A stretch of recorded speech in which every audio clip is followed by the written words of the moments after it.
Good morning, everyone, and welcome to day one of our April ACSE meeting. Chair Notch is not able to be with us today right now, and so we are wishing her well, and I will be doing my very best in her place, so please bear with me. We have quite a few commissioners online with us today, and so we're also going to be giving space to make sure that they are able to comment and participate. We have our interpreters online as well, and so we want to make sure that we're speaking clearly and slowly so that they can do what they need to do, so everyone has access to our meeting. We've got a very full agenda, very excited for what we have ahead of us today. And what we are going to do now is roll call. So if we can initiate a roll call, that would be fantastic. Chair Notch, Commissioner Snipes, Present. Commissioner Graff, Present. Commissioner Hamilton, Present. Commissioner Liu, Commissioner Lopez, Present. Commissioner Michaud, Present. Commissioner Oyakawa, Commissioner Ruiz, Commissioner Sorter, Present. Commissioner Scott, Present. Commissioner Wilkins, Here. Commissioner Donata Sapp, Present. Commissioner Feimer. Present. Let's roll call. We have quorum. Fantastic, thank you. Okay, so if everyone can now stand and join me in the salute to the flag.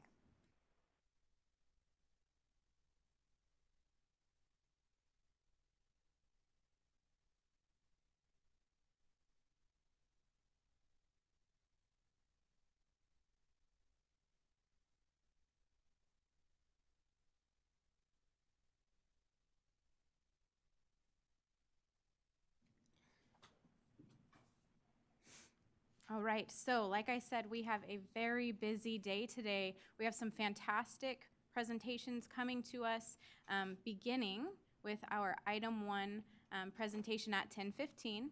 We're going to hear from our Special Olympics and a Special Olympic athlete. Following that, at 11, we'll be hearing from Warmline Family Resource Center and Family Empowerment Center. Then we'll be breaking at 11:45 until 1 o'clock for lunch. We'll come back at 1 o'clock with general public comment. And then after that, at 1:15, we'll be hearing from Placer County Office of Education and Sierra College. Followed by, at 2 o'clock, the annual state application under Part B of Individuals with Disability Education Act, IDEA, information. We'll have a brief break at 2:45. And then we'll come back together at 3 o'clock to get into our committee study sessions, beginning with legislation and policy, followed by operations and planning, and the impact award committee. And then we'll be wrapping up our day at 4:30 with general public comment. So that's what we have in store today. And now we're going to go ahead and transition to the first line of business before we get into our presentations. And that is reviewing the public comment. So if we can show the slide, public comment number and access code are up on the screen for those tuning in or for those in the room. The conference dial-in number is 717-908-1926. And then the participant access code is 1166083, followed by the pound. And if you are planning on providing public comment, we'll give space for that after each agenda item for that specific agenda item. And then we have those pieces for general public comments set aside in our day as well.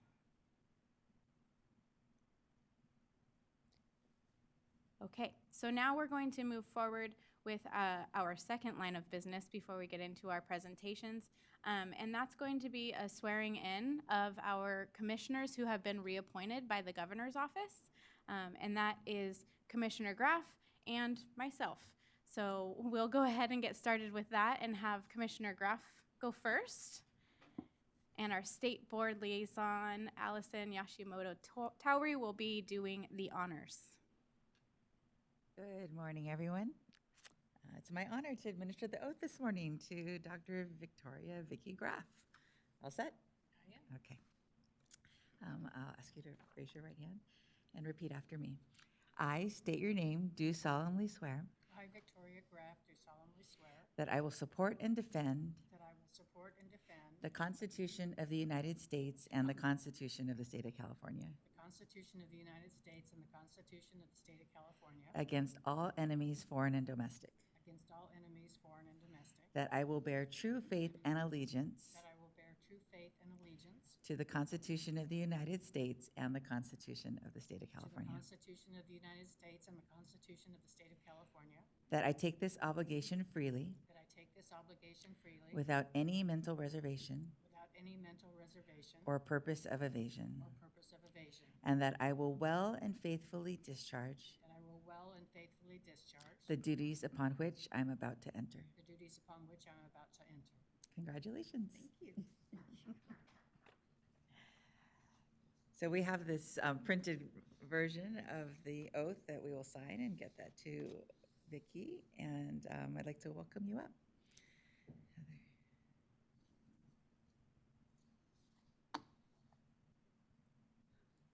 Congratulations. I ask you to raise your right hand, please.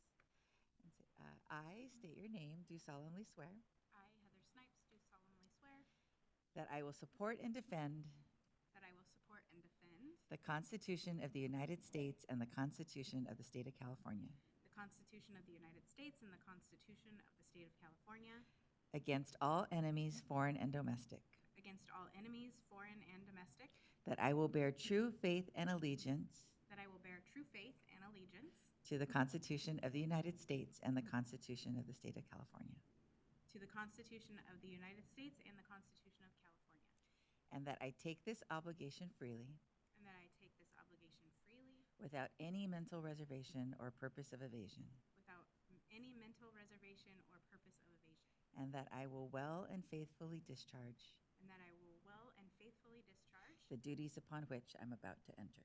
the duties upon which I'm about to enter. Congratulations. Thank you.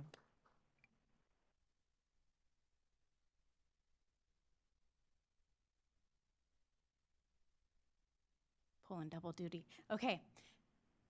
Thank you for that, everyone. And now that we have met all of our kind of pre-meeting things, we are going to be bringing in our first presenters in just a couple of minutes.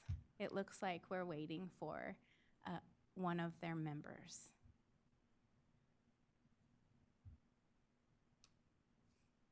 So while we wait for them, I just want to say really quickly, congratulations, Commissioner Graff, on your reappointment. We're so lucky to have you again. Thank you, and also congratulations to Thank you, Heather. And Denise will let us know as soon as we're ready to go with our first agenda item. Is there anything that we should discuss while we're waiting?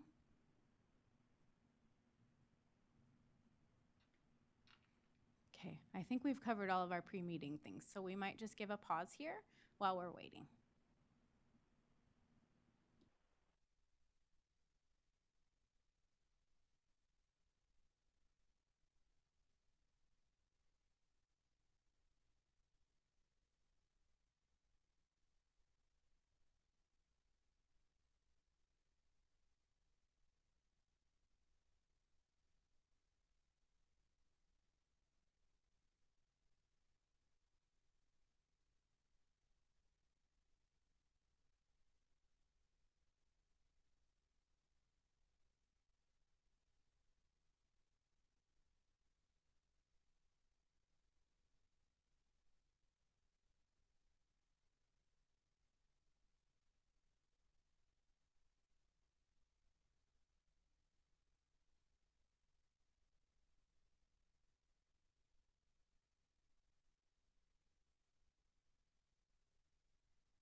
Denise.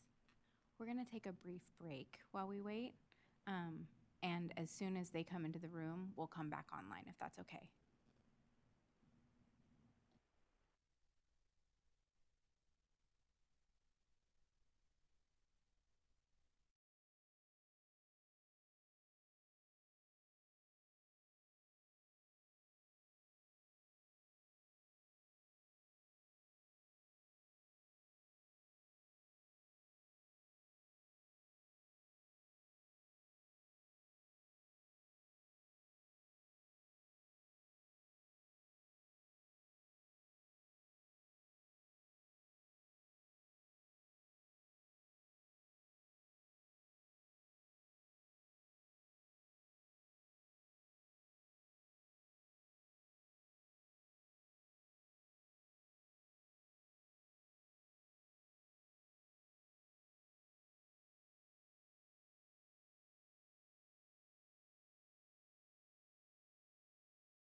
All right, welcome back, everyone. Thank you for that brief break. We are honored to welcome our first presenters today from Special Olympics, and I'm going to turn it over to you to get started. Welcome.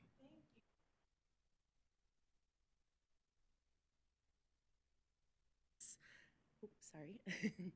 I've been with Special Olympics about 20 years now, and we're very excited to be here. I think we presented to you all about 10 years ago, but we just met with the California Department of Education again just to reintroduce ourselves and talk about how we can work together on all that we do with inclusion in schools, unified sports.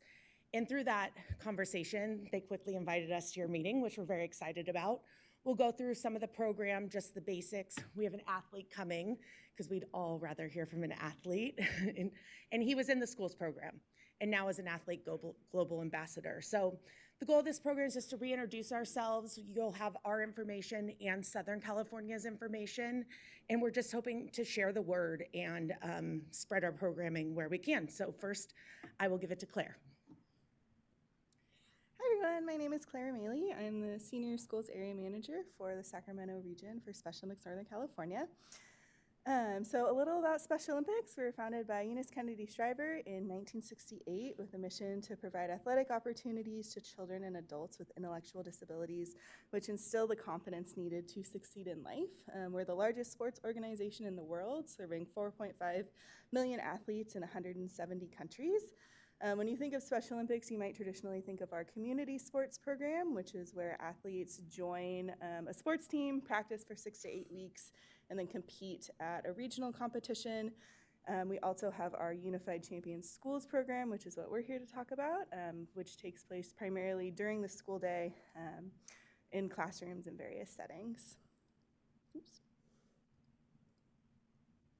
So what is Unified Champions Schools? We are an inclusive education program that serves students in pre-K through transition, so all ages of students, that connects students of all abilities through unified sports, inclusive youth leadership, and whole school engagement to create schools where belonging, respect, and acceptance are the norm. To be part of our Unified Champions Schools program, there's 3 components: unified sports, whole school engagement, and youth leadership. In our next couple slides, we'll go over those more in depth. So unified sports joins students with and without disabilities on the same sports teams. Ranges from recreational, where everyone's just out to have a good time. The goal is social inclusion and just getting to know people, to competitive, where it's unified leagues or it's unified basketball at the highest level. There's no rule modifications. Everybody is competing on an equal playing field. Like I said, we span elementary through transition. So at the elementary school, we're focused a little more on recreation, having fun, getting to know the sport, getting to know each other, building blocks of inclusion. And then at the middle and high school level, depending on the program, it could be a little more competitive, a unified sports league that looks just like a traditional sports league, so practicing as a team and then competing throughout the season. Unified PE in both elementary schools and middle schools has really taken off in various locations. And then again, at all levels, we have the opportunity for recreational things such as lunchtime sports, unified fitness, inclusive sports clubs, etc. Our second component is inclusive youth leadership. So students with and without intellectual disabilities are working together to lead and plan advocacy, awareness, and other Special Olympic activities throughout the year. The goal of our programming is that it's student-led, both by students with and without intellectual disabilities. This obviously looks different at the elementary level versus the secondary level, but our goal is to join students with and without disabilities in the planning and implementation of events as much as we can. So this looks like unified clubs, youth leadership training.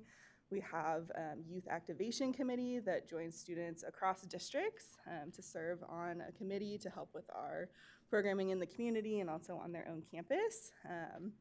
Different fundraising activities and inclusive volunteering opportunities in the community and also at their school. And then whole school engagement. So whole school engagement brings the message of inclusion to the overall school community. So promotes a campus culture of acceptance and social inclusion where all people are agents of change. And again, our goal is that this is really student driven. So students are looking at their campus, seeing what they want to bring, seeing where the gaps are, what they want to advertise at their school. So fans in the stands, where students are coming out and watching an inclusive basketball game, an inclusive soccer game. Different awareness weeks. A lot of schools are already doing a lot of this on campus, so it's just helping to provide Special Olympics resources or making things unified. Athlete speakers, so having our adult athletes who are trained speakers come speak to a class or a campus, and then a unified sports rally or assembly. A lot of schools recognize their unified sports teams in the same way that all other teams are recognized on campus. And then wanted to call out specifically young athletes. So Young Athletes is a specialized program for students ages 2 to 10, approximately pre-K through 3rd grade, and it really serves as an introduction to the world of sports. So especially in our youngest grades where they might not be ready to do basketball, might not be ready to do soccer, it's building the skills and foundation of sports skills to then prepare them to join sports when they're older. It's unified, so all kids of all abilities, and it's really focused on social and motor skills and really, especially in the schools, more social, getting kids together in a fun play environment. And then in a lot of places, it acts as mentorship for older students who come out. So maybe it's, an elementary school, that has fifth graders. The fifth graders can come out, lead different stations, and have a mentorship opportunity.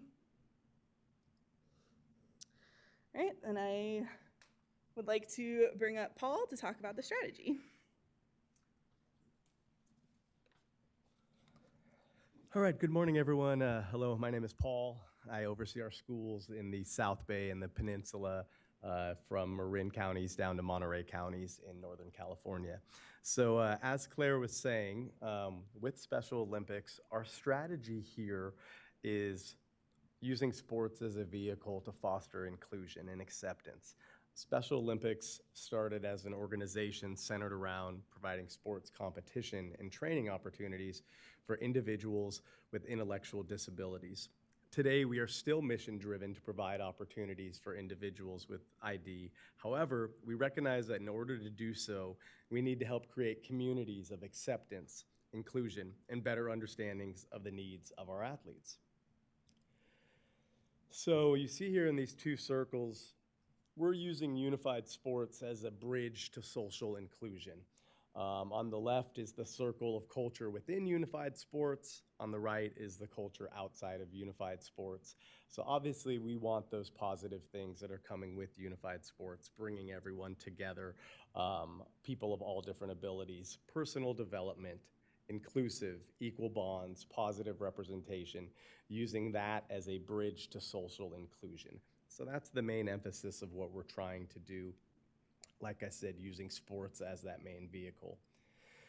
So if you look at some of the numbers here, each year we do a survey with Special Olympics on the national scale and University of Massachusetts. All of our coordinators in our state regions reply back to a questionnaire about Special Olympics programming on their campuses. And you see here that it is overall very positive. Just a couple of the numbers that I'm going to point out for you.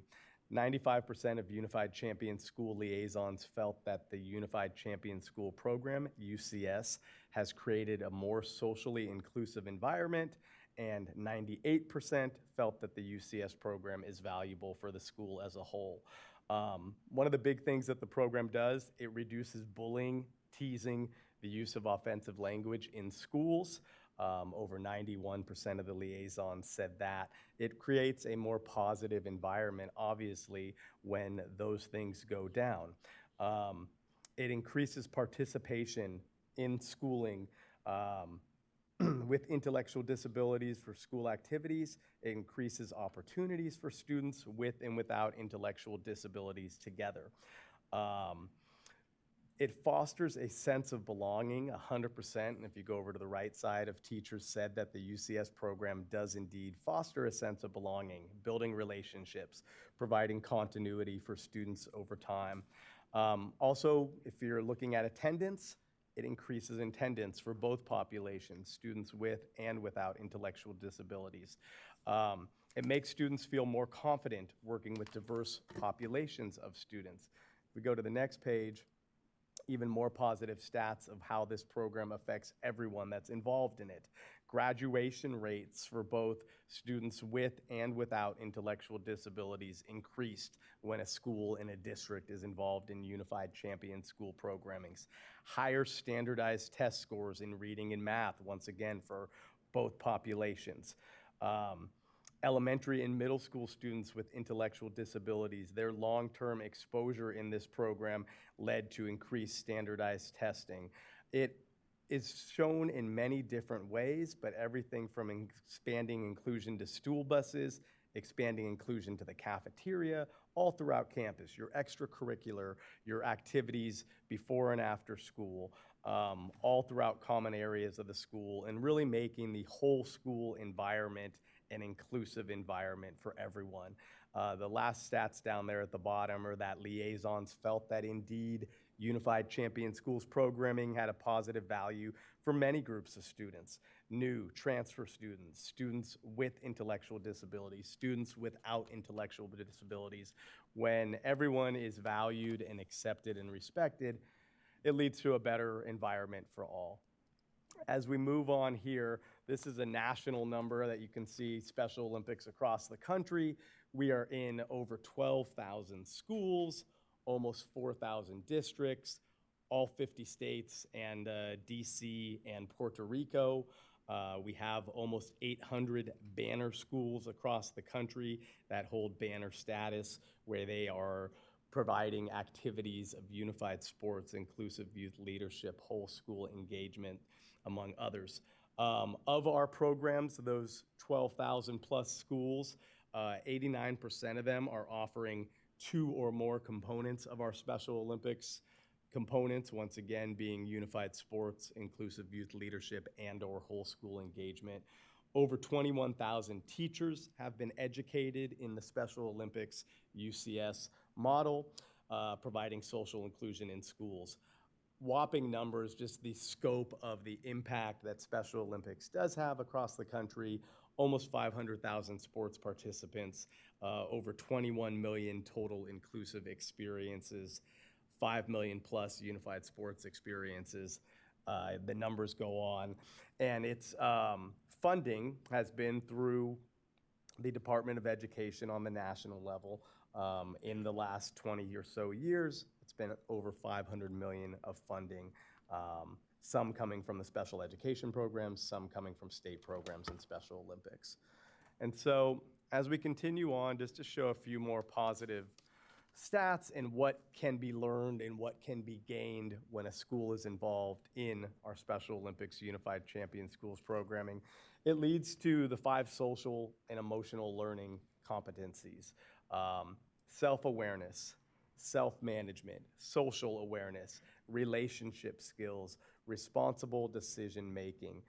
You look at some of the numbers in the pie charts and the bar graphs down at the bottom.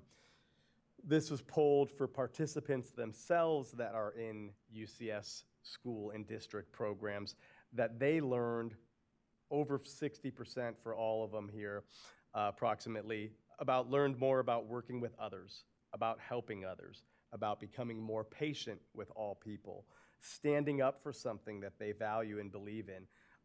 And most importantly, learn that we're more the same than we are different. People have more things in common with students of different abilities than they previously thought. Very positive, as I said, from all the skills and values that come with it. And that is why we would like to see more and more of this and more support in our school programs. Just a little scope of California right here, a slice of what we have. In California, we're split up into Northern California and Southern California just due to our geographic size and population. But there are over 800 schools that participate in Special Olympics Unified Champion Schools, and that impact is about 550,000, almost 551,000 student activations. This was our last full year of numbers, the 24-25 school year.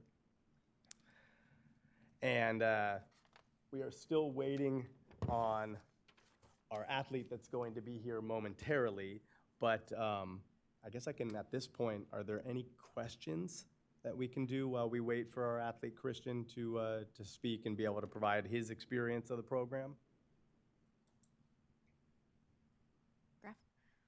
Thank you so much. I'm very impressed with the work of Special Olympics, and I'm pleased that there's more connection now with the California Department of Education, because I think as much coherence as we can have in terms of promoting inclusion. Maybe your athlete has arrived? Yes. Okay, I will withdraw and Wonderful, perfect timing. Well, without further ado, I would like to introduce our athlete, Christian. Christian is from the East Bay, Contra Costa County. He has participated in Special Olympics as an athlete and went through our school system and did Unified Champion Schools in Pittsburgh High School. So without further ado, Christian, welcome, and we'd love to hear about your experience. Thank you. Thank you. Good morning, everyone. Thank you, Special Olympics Northern California and the California Department of Education for allowing me to tell you guys about the school programs and how I got involved with the organization. My name is Christian Oriana, and I'm a Special Olympics ambassador, athlete leader, health messenger, and actor. I was first introduced to Special Olympics around 2016, starting as an athlete. when I was in high school, my PE teacher named Maureen Matson encouraged me to join a Pig Unified club where I got to play basketball, track and field, bowling, and soccer. I made friends along the way and was able to socialize better and have fun with each other. A couple of years later, she invited me to host the opening soccer ceremony at Pittsburgh High School. And from that moment on, I knew I wanted to become a public speaker. So what I did, I joined the Athlete Leadership Program, where I got to do a lot of opportunities like going to Washington, D.C. for Capitol Hill Day, interviewing sports legends and players, going to Crown 4 TV News, and many more. Outside of Special Olympics, I'm also an actor where I do short films, theater, and study the career of it. In 2022, I had the opportunity to join the production of Black Diamond Ballet's Nutcracker, where I played Clara's father in the party scene. I've been doing this profession for about 11 years, and I still love it. I'm also an ambassador for Congreso Familiar, which is an organization for Hispanic families that have kids and adults with disabilities, with resources that can help them to live independently and work for a living. I host events with the organization, and people enjoy my work that I do for them. I host events with the organization. Thank you for letting me share about the school program and what the Special Olympics has done for me. We look forward to continuing the partnership with you in the future and supporting the students all across California. Thank you for your time, everyone. Thank you so much. So if anyone has questions for Christian or any of the staff, please let us know. Okay, Commissioner Graff, would you like to continue? No, I just want to say congratulations and well done. I mean, I've been a huge fan, and I've met Tim Shriver, who is obviously your national leader, and he's such a great representative and advocate, for the work. And so I just, it's wonderful to bring us all together, with the work that we do in schools and the work that you do. So whatever we can do to facilitate the collaboration across all these wonderful initiatives, I would highly encourage that. So I also do work internationally, and so it would be great to follow up with you later, because I think through Special Olympics, you can really work on changing mindsets, and that's one of the biggest barriers that we have to inclusion. So again, thank you so much, and I look forward to getting in contact with you. Wonderful. We're in touch with Denise, so we'll get in contact and follow up. I'm Commissioner Scott, and Special Olympics is very special to our family. My son participates in Special Olympics. He's 24 now, but he participated all through school. And it's something he really looks forward to every year, participating. He does the aquatics. And so I really appreciate that. And I think your program does promote inclusion. While he was going to high school, he was able to participate on the swim team. And I know that through you showing that the athletes can participate with other kids, that's why he was able to be on that team. So thank you so much for all you're doing. Yes, that's the unified sports component. That really is the movement of all of Special Olympics. It's where we see that collaboration, all that great data, which we can send you all of that. That really is the link. Sports is the entry, right, for everyone. And it really just does build that inclusion on campuses. We have testimonials all across the board and through the community, not just on the school campus. So we're really proud of it. Thank you for your story. I think we may have a commissioner or two online with a comment.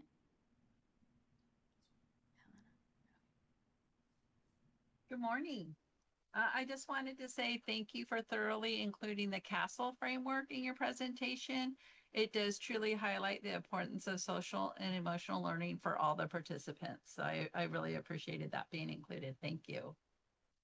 Actually, Pittsburgh High School, they're just stellar in everything. They participated in a long 2-year study with Special Olympics North America on social emotional learning.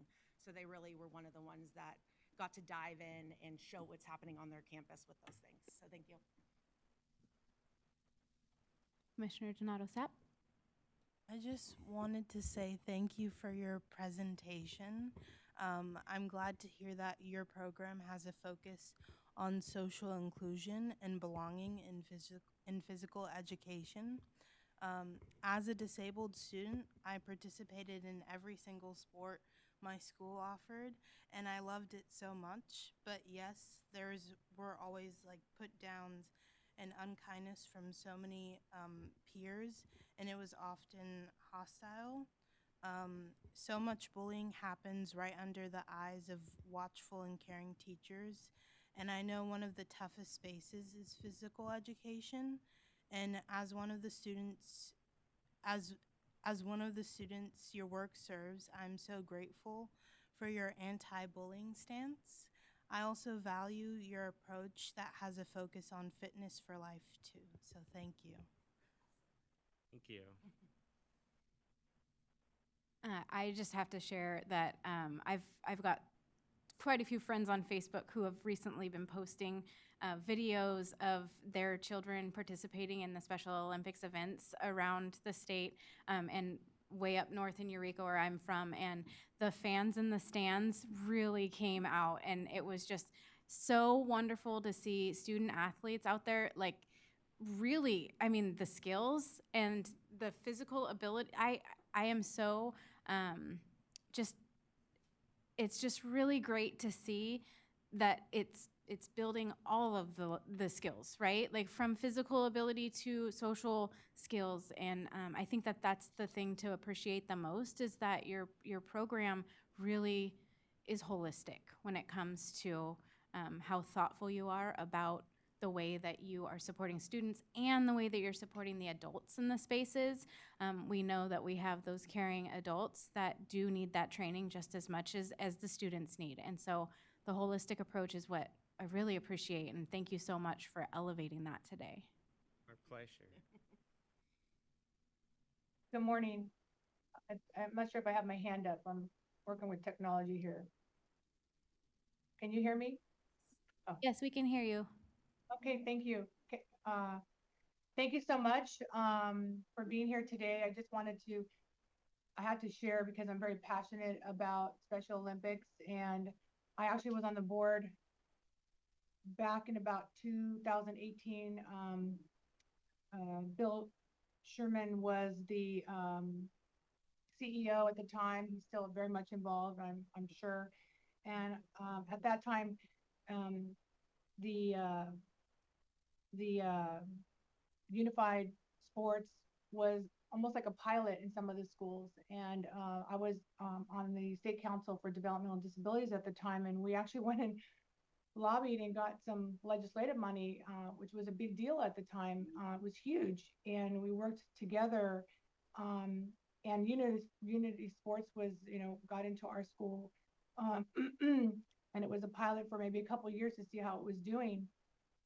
And the reason why I'm sharing is because then COVID hit, and that really affected the budget for the next couple of years significantly, and the schools and the programs. But there's just so much wonderful things to say about the program because, like you say, you have a wonderful proposal of presentation, but what it does to families is so significant because at the time, gymnastics was part of Special Olympics, and then that went away, unfortunately, due to the budget. But that allowed, I have to say, like my daughter and many people in the Orange County area that were allowed to go in and do more things with unified sports. There was a wait list at some of the schools for young people to come and work with kids that were needing support. And I think that went on to enlighten them as to what their majors were for their future, special needs teachers, and it was just kind of went on and took a life of its own. And I have to say that the gymnastics part for my daughter, who's now 24, allowed her to go in and become a cheerleader for the first one in her district to be actually in the cheerleading program. I always say she made the varsity team, and that took a toll of its own as well, right? Other parents were watching my daughter and her friends like, I want to be like her. I want to do what she's doing, because you have to model. We all model over someone that, you know, who we want to be like, what we want to do in our lives. And so this really opened the doors. So I want to say that my daughter ended up becoming a swimmer. So for 4 years, even after graduating in 2003, I believe, I should know this, 2002, 2023, sorry, not 2002. She went on to swim, and she goes to the Summer Special Olympics. She comes home with medals. She's proud of that. The people that she meets, they go out together. Again, it's the social component that's very important in longevity and good health. My daughter is 5'4" and weighs about 110 pounds. Why I say that is because that creates a healthy body, preparing and longer life in a healthy, to become healthier, and inclusion and all those things. So I just want to say that, lastly, I don't want to go on, but in the last year, I've been, taking care of my father, and Bella, it's been like a father his grandfather to my daughter, but he's lived with us until he passed, within a year. We've taken care of him. I believe, our family believes that Isabella had this sport to continue on, and every time she goes to swim, I'm doing it for Papa. And so I think that we don't realize all the little things that impacts their lives, and it's been very impactful in our life, and has helped us and many of the friends in the community as well. So I just want to thank you for all that you do, and I hope that it will continue to grow. I think that we need to get more information out to families that don't know about it, because oftentimes we're being told, how do we get involved in Special Olympics? How do we help? And how do I get my child involved? And so thank you. Obviously, you can see how passionate I am, and it's very meaningful. Thank you. Yes, and that's one of the things we want schools and the community program to know of our opportunities for our students. Our goal is eventually to be in every school, in every county, and we're piloting new schools, new districts, really every quarter. So it's just learning of the program, obviously funding being a piece of it, and us slowly going along. Christian still goes back to his school, and are you emceeing an event, I think, soon, right? Yeah, I'm actually emceeing it tomorrow, as a matter of fact. So I'm really looking forward to do what I love to do, helping out a community, do the best as I can, and have fun with it. Yep. And he gets to show, you're not done once you graduate school. There's still being a part of Special Olympics and sharing the word. But thank you all so much for your testimonies. We hear it all the time. And what you said about students going on to become special education teachers and things like that, that's wonderful. And where we do see even the highest involvement is when we're in the feeder schools leading up. It's amazing when you get to middle and high school, when these students have been involved since elementary school. There's an event on their campus and they're like, I got this. I know how to set it up. I know how to run it. So it's just part of their life. And that's what we want it to be.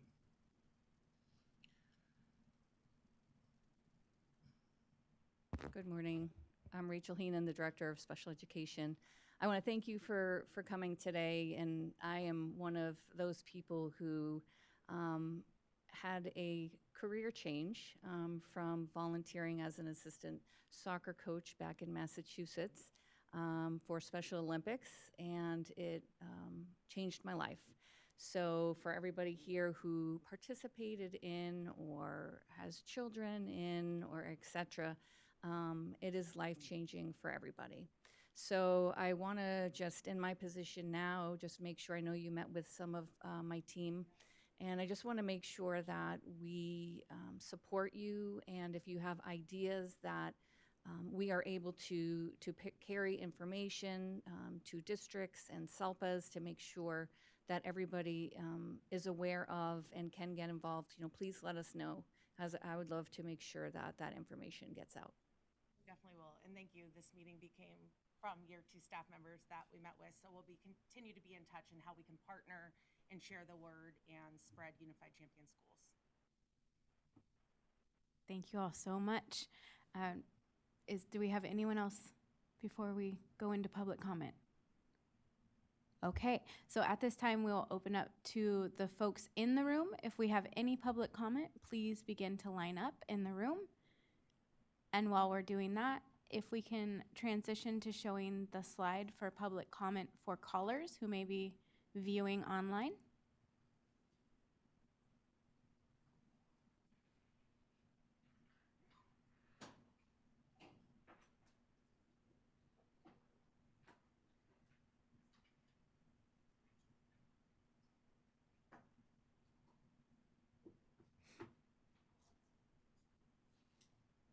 Okay, seeing no public comment in the room, we'll go ahead and give a pause for anyone who would like to call in and share public comment related to the Special Olympics presentation. The dial-in number is 717-908-1926, and the participant access code is 116-6083, followed by the pound sign.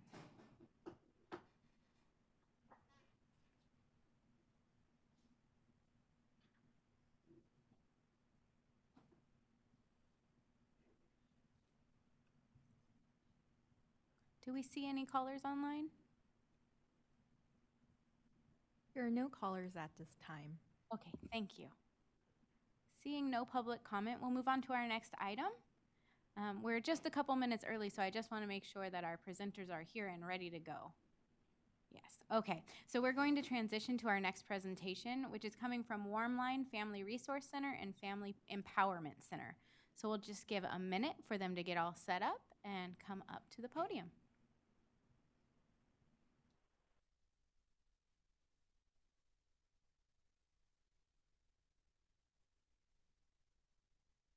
Good morning. You're welcome to start whenever you're ready. Thank you very much. Good morning, everyone. I would like to thank the committee for the opportunity to speak today. It's a pleasure being here. You guys hear me okay? All right, thank you. My name is Linda Hernandez. I am currently the Executive Director for Warmline Family Resource Center and Family Empowerment Center. We are a nonprofit serving Sacramento and surrounding counties. But before I dive in, I would like to give you some context about how I got to where I am today. At the age of 5, I became a proud older sister to my brother who was born with severe developmental disabilities. My mother was monolingual, and I served as her assistant at IEP meetings, teacher meetings, medical appointments, IPP meetings, and the list goes on. When I became a mother to my one and only son in my early 20s, you can say I had substantial expertise when it came to finding resources and connecting to support services. I mention all this to say that I am here not by coincidence, but because life has called me to stand here and lead an organization that has helped families and caregivers like my mother navigate complex systems of support, one of those being special education. I've put together a condensed timeline of our work since the inception of Warmline. Warmline was established by a group of parents in 1988. It started with a need to provide a place for parents to go and gather information on how to raise a child with a disability. As you read our mission statement on this slide, I want to point out the first sentence, which states, to provide accurate information and support. As director and a parent, I strive to provide our community with up-to-date changes in all areas related to the upbringing of our children. We were established officially as a nonprofit in 1996, and in the same year, we were also designated as an Early Start Center. We are still an Early Start Center serving families with children in early intervention between birth and 3 years of age. More recently, we were granted the Community Navigator Program grant, where we assist families by connecting them to community resources and provide support navigating regional center services. And in 2022, we received funding from CDE to propel our special education work to new heights as a family empowerment center in Sacramento, Yolo, El Dorado, Alpine, Nevada, and Placer counties.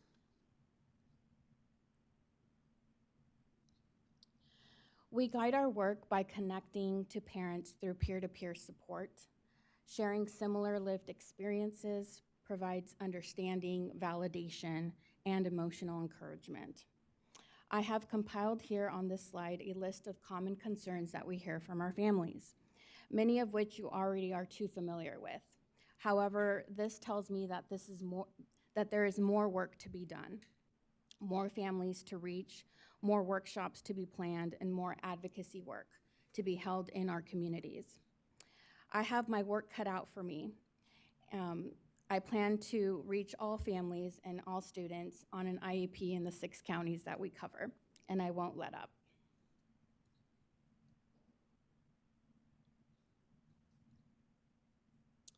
Support is available for all. I want to make it a point that our services are free for all who need it. Parent rights and responsibilities in special education is a foundational concept we start with parents that are new to special education. We then move on to reviewing processes, detailing assessment timelines, IEP documents, covering present levels, goals, and 504 plans. Warmline offers the following workshops that address these concepts and much, much more. Transitioning to 3 years old, understanding special education, moving on to adulthood for our kiddos aging out of the system, and our newest offering, which will be presented this summer or fall, which is called Road to Resolution. It is our alternative dispute resolution workshop that we are evolving here. Finally, we prepare families to attend their IEP meetings with the above information so that they can advocate for their loved one. We believe parents can advocate for their children effectively because they know them best, and Warmline plans to arm them with the tools they need to do so.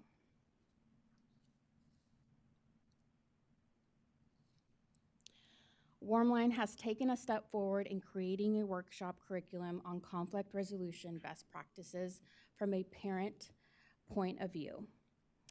Our new offering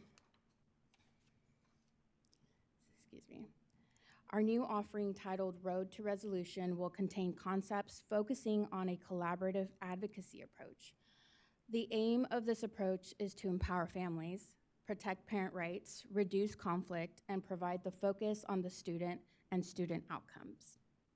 We have guided the creation of our workshop with vetted work that provides up-to-date best practices in alternative dispute resolution, as well as accurate information provided by Pathways to Partnership and Seeds of Partnership, just to name a few.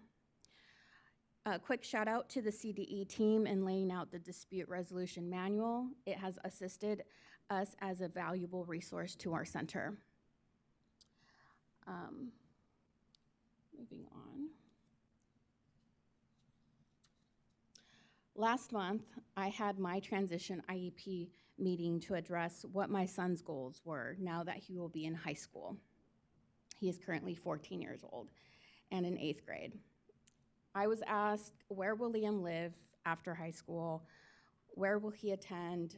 What is he going to do after high school? And quite frankly, I was overwhelmed, being that he's still the tender age of 14. However, these are the questions that we need to start asking ourselves as we set up our kids to be self-advocates as they transition into a world without us. We offer education and support to families preparing their young adults who are about to transition into this new phase of life. Topics that we cover, and these are just a few, we cover college. What is that going to look like for my child? We cover information regarding workability programs leading up to employment, independent living options, alternative pathways to diploma, which is a hot topic now, Cal-Able programs, and conservatorship and supported decision-making, which is also very important. In addition, young adults that have aged out can still receive assistance from Warmline through our Community Navigator program. Advocacy work has always been embedded in what we do. We have taken a step forward to offering a foundational advocacy workshop for parents.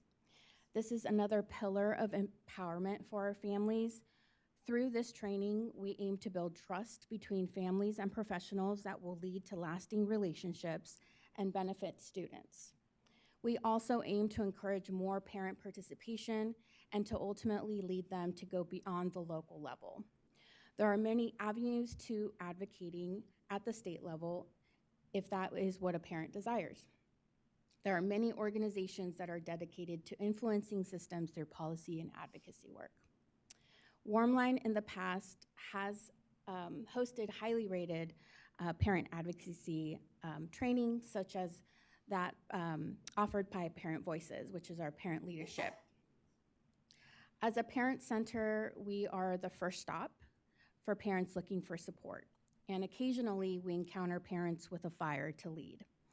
Warmline wants to be that first step to lighting that fire and passion for creating change through advocacy. The parent voice is important, and it must be considered at all levels.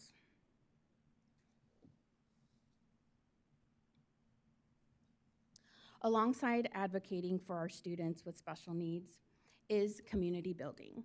I believe you can't have one without the other. Our goal is to reach families through community building by creating partnerships, lasting ones. We aim to partner with LEAs and SELPAs in our catchment area by attending CAC meetings.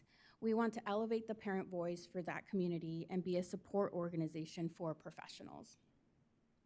We have had long-standing partnerships in the region with the Regional Center,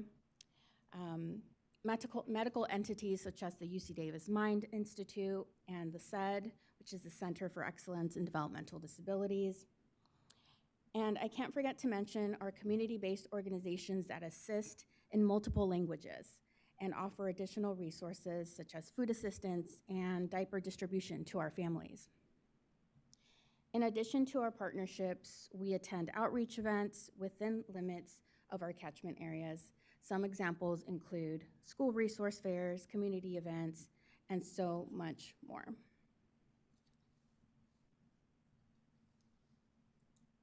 Finally, I wanted to clarify what is a family empowerment center. We still get questions about this. So some key elements of an FEC are listed here. Warmline is part of a network of 33 centers serving the state of California. And as I mentioned earlier in my presentation, Warmline covers 6 counties, including the Sacramento Capital Region, all the way up to Alpine, Nevada, Placer, and Yolo counties. So we cover quite a bit of range.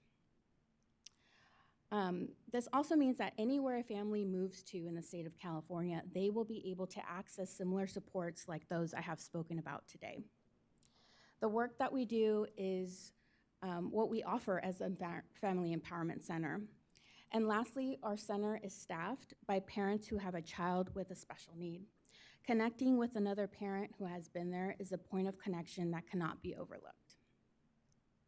I encourage you to spread the word about Warmline, and please connect with us by attending our workshops, visiting us in the community, or by following us on social media. In closing, Warmline is a parent center that exists to support families on their journey to helping their children face the challenges of the present and creating new dreams for the future. Thank you so much. Thank you so much for that presentation. At this time, I'm going to open it up to any questions or comments from commissioners in the room.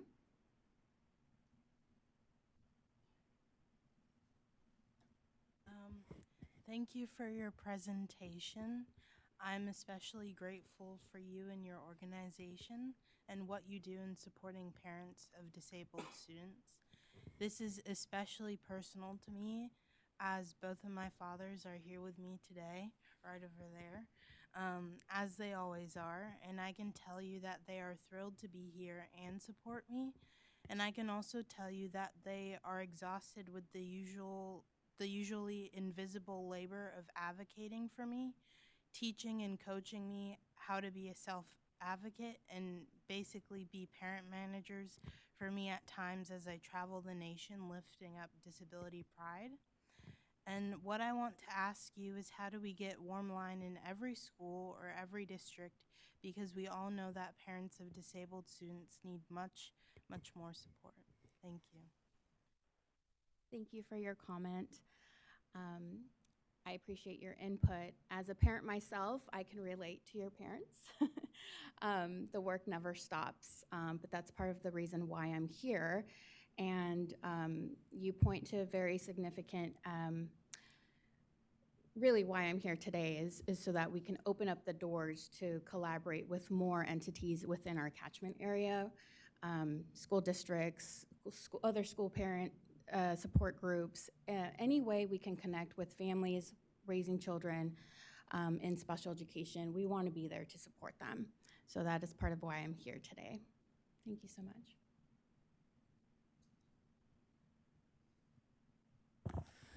Thank you so much for your presentation. This is such a great resource for families and for parents, and I'm curious, when folks call into you, do you ask them how they heard of you or how they got just aware of the services that you provide? Yes, absolutely. That is one of our key questions. We're very curious to know if the word is spreading, right? Sometimes people hear from us, they found us at a community event and just picked up a flyer. Many times they have attended our workshops. I became director end of 22, early 23, and we were still kind of trying to get out of the COVID mindset where everybody was still inside. And one of the main things that we were hearing from our families, even back then, was we want to get back to in-person stuff. We want to connect with families. And I think that has propelled us to where we are today in pushing forward in-person events. The word gets out a lot more, right? Parents have that opportunity to connect with each other, learn from each other, attend our workshops and family events together. And so a lot of times it is word of mouth. It is one parent connecting to another. Thank you. Commissioner Graff? Thank you so much. I'm curious if you ever have any contact with pediatricians, because back when the federal law was first passed, there was child fines, search and serve, which were legal requirements, and there were notices that were placed in pediatricians' offices, because pediatricians are typically, obviously, the first professional that a parent go while you have your healthy, baby checks and that sort of thing.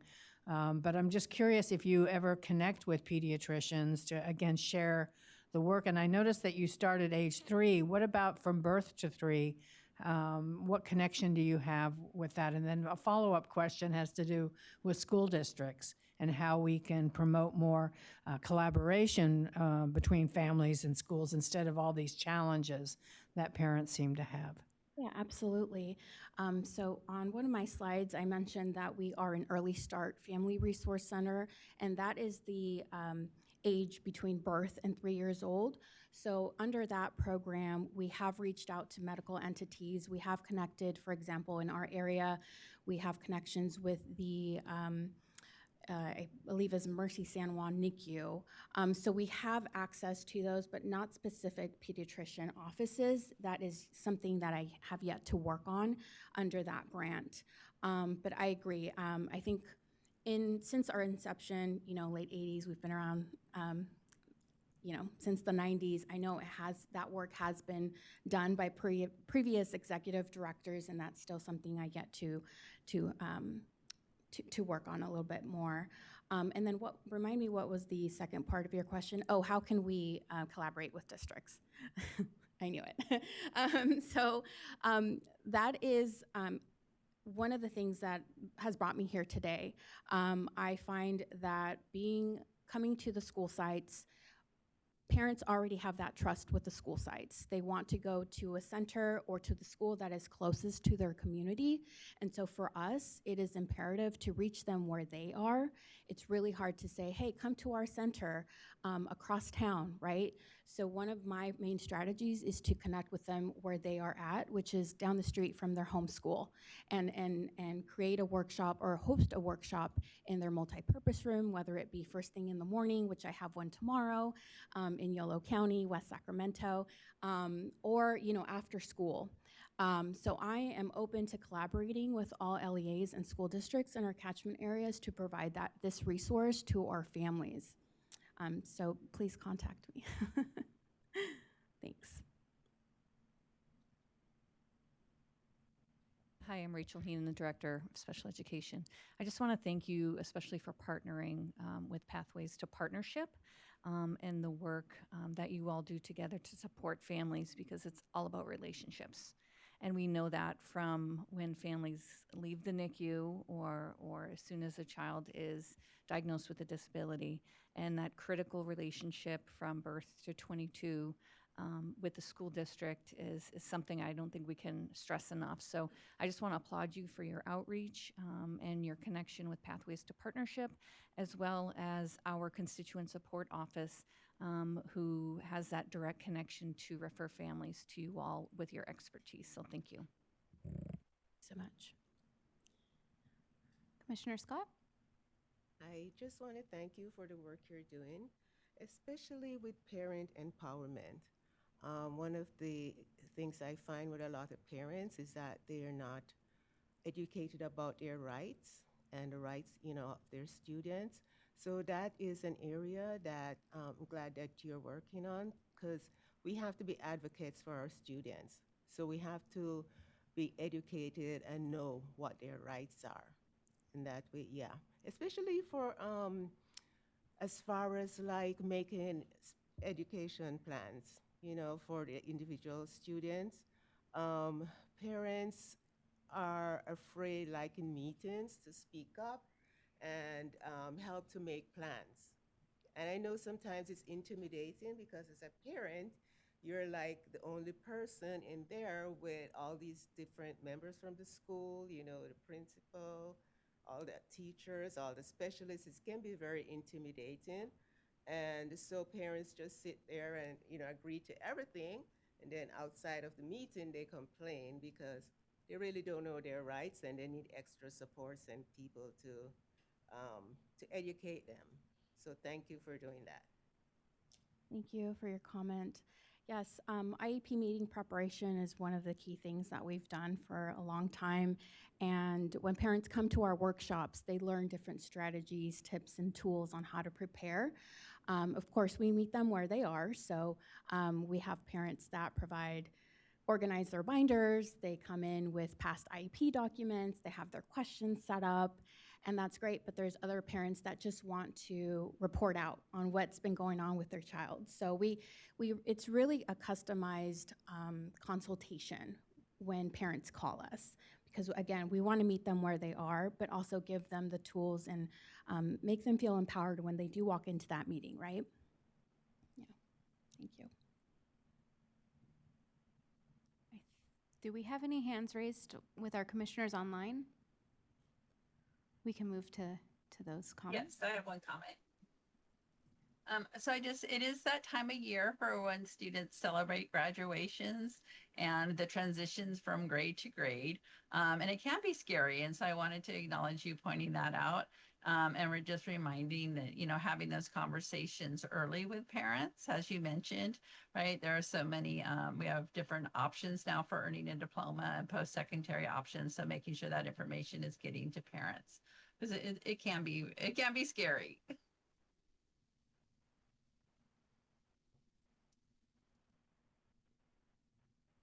Do we have any other online commissioner comments or questions?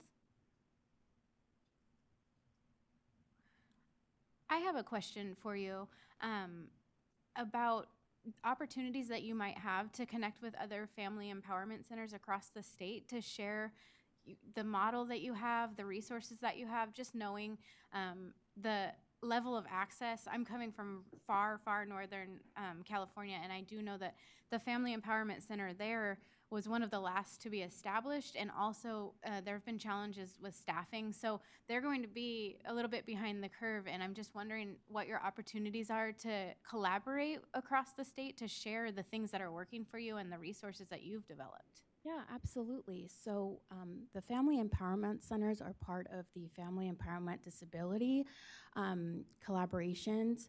And we get together every other month and we speak about concerns, topics that we may want to address together. So there is communication statewide across the board with all the FECs. And, you know, we talk to each other. We talk about what is going on in Humboldt versus what is going on in San Diego. And so that is our collaboration piece there, where although we have similar work, it's still going to look a little different because we have to cater to what our communities look like, right? For example, in our catchment area, we have very rural areas heading up to Alpine, Nevada counties. It's very hard for them to come down to Sacramento. So I have to change my strategy, right?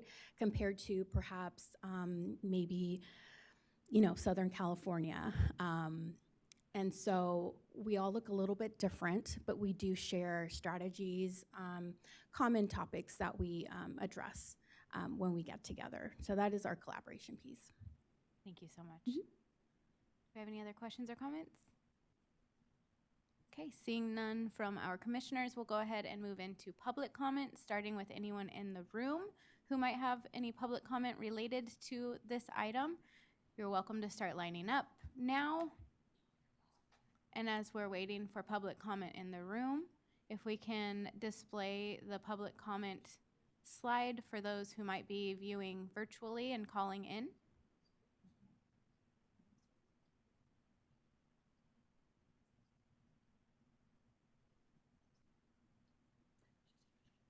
And while we're waiting for public comment, we do have one more question from a commissioner. Hi, sorry. I had heard you say a mentorship program that like matches like experienced parents with like people newer to like the special education system. Is there like a criteria or like something that they have to meet, and like how do you like match those people up? Because are they like, is it like a virtual thing, or is this like a mentorship program like you go and meet them? Like, sorry, that was a question I had. Yeah, I believe you're referring to the Community Navigator program. So we get parents that call us that want to initiate into or enroll into our program, we first of all pair them with someone that speaks their language. So if we have a Spanish-speaking family, we will pair them with our Spanish-speaking navigator.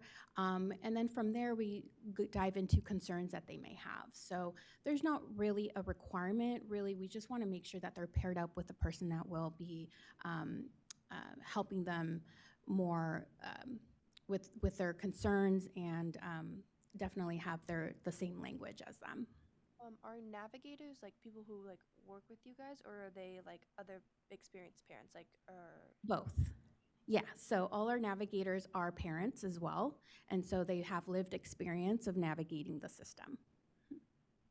Okay, thank you so much. You're welcome.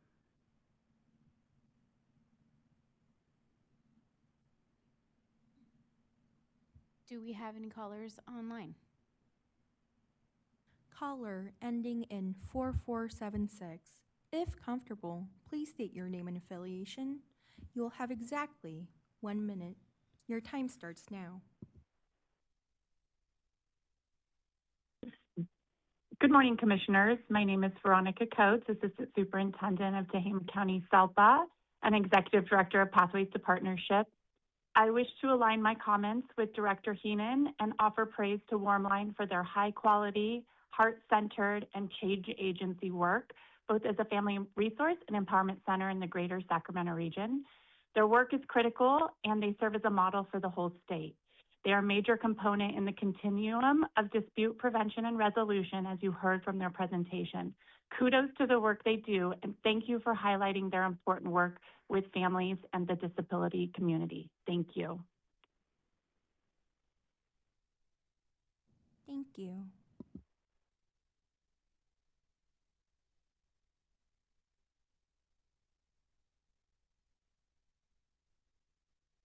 Do we have any other callers? There are no callers at this time. Once again, thank you so much for your presentation, and thank you for sharing your information and your time with us today. Thank you for the opportunity. All right, everyone, we are well ahead of schedule, which for us means that our lunch break is going to be extended so that we stay on track with all the other agenda items. It is 11:18 right now, and we are scheduled to be on our lunch break until 1 o'clock. So we're going to go ahead and start that break time now, and we will see everyone back here after the break at 1 o'clock.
Welcome back, everyone. I hope you had a lovely extended break and lunch. We're going to get back into our agenda items by starting with general public comment, which is the time of the day where anyone from the public can make comments related to any of the presentations that we've had or outside of the presentations that we've had today. Anyone in the room is invited to start lining up if you have general public comment to share. And we have displayed the public comment slide. Again, reminding anyone who is tuning in virtually that the conference dial-in number is 717-908-1926. The participant access code is 1166083, followed by the pound sign.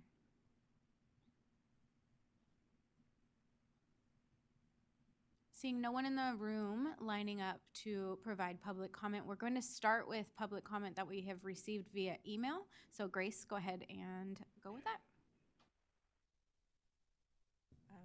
This is an email from Brittany 12. The reality of the modern special education classroom. There is a persistent misconception that special education teachers spend the majority of their day providing direct instruction. Having served for 13 years as a paraprofessional across the Antioch Unified, Mount Diablo Unified, and Contra Costa County Office of Education districts, I have seen firsthand that this is no longer the reality. We are currently facing a systematic crisis where the quote-unquote teacher of record has been transformed into a full-time case manager. The crushing weight of compliance, including drafting complex IEPs, scheduling multidisciplinary meetings, and navigating legal documentation, has pushed actual teaching to the periphery. This is not a temporary byproduct of the pandemic or recent budget shifts. It is a decade-plus trend that has decoupled the teaching from the teacher. Expertise of the paraprofessional. In many classrooms, the instructional continuity rests on the shoulders of experienced paraprofessionals. We are the ones delivering the curriculum, managing behaviors in real time, and implementing the accommodations that the case manager documents from behind a computer screen. Despite this deep institutional knowledge and the boots-on-the-ground experience, the path to becoming a credentialed teacher remains barred by rigid bureaucratic hurdles that do not account for years of successful classroom service. A call for historical grandfathering.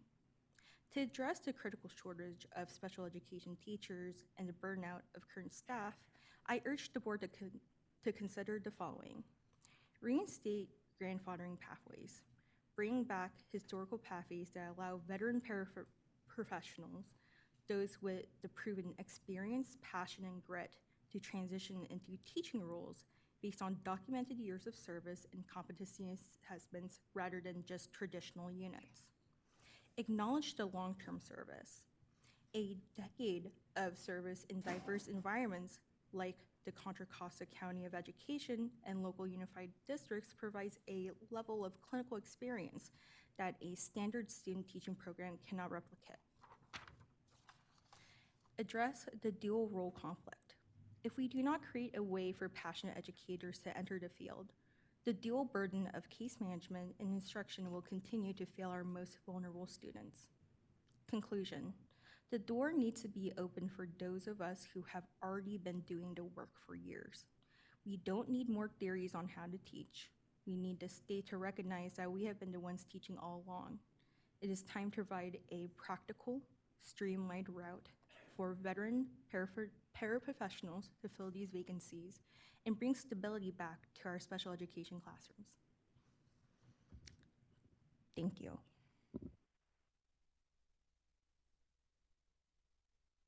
Thank you. Do we have any other callers online? There are no callers at this time. Okay, seeing no calls online, we'll go ahead and move into item 4, which features Placer County Office of Education and Sierra College. So we invite Daniel and Ella to join us at the podium now.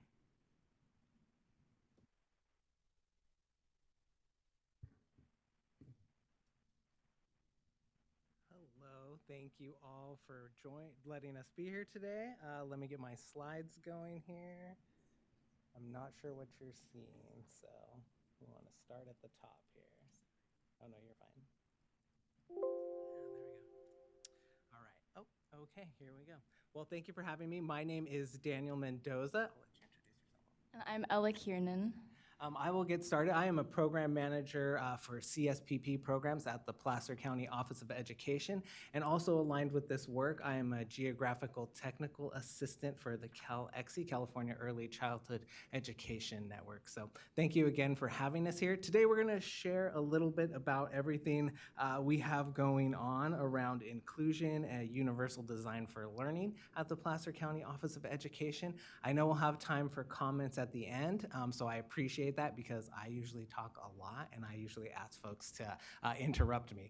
So I'm happy for that end little piece. So again, thank you for joining us. We're so glad to be here. We're going to talk a little bit. I'm going to share some information around what we're doing at the Placer County Office of Education and then what UDL and inclusion look like for us, and of course, how you all can help us support this work and grow. So at the Placer County Office of Education, we have 10 classrooms for our CSPP. We are at 8 school sites. We have sites in Kings Beach up in Lake Tahoe. We have Colfax, we have Auburn, we have a site at Sierra College. We have 3 sites in Lincoln, and then some of those also have some great things happening for them. We're in 6 districts, so our sites exist in 6 spots there. We have over 395 children that we serve. So we do partner a little bit with Head Start. We give them some slots so that they can also have some space to do this work. In addition to that, we have 3 co-taught classrooms.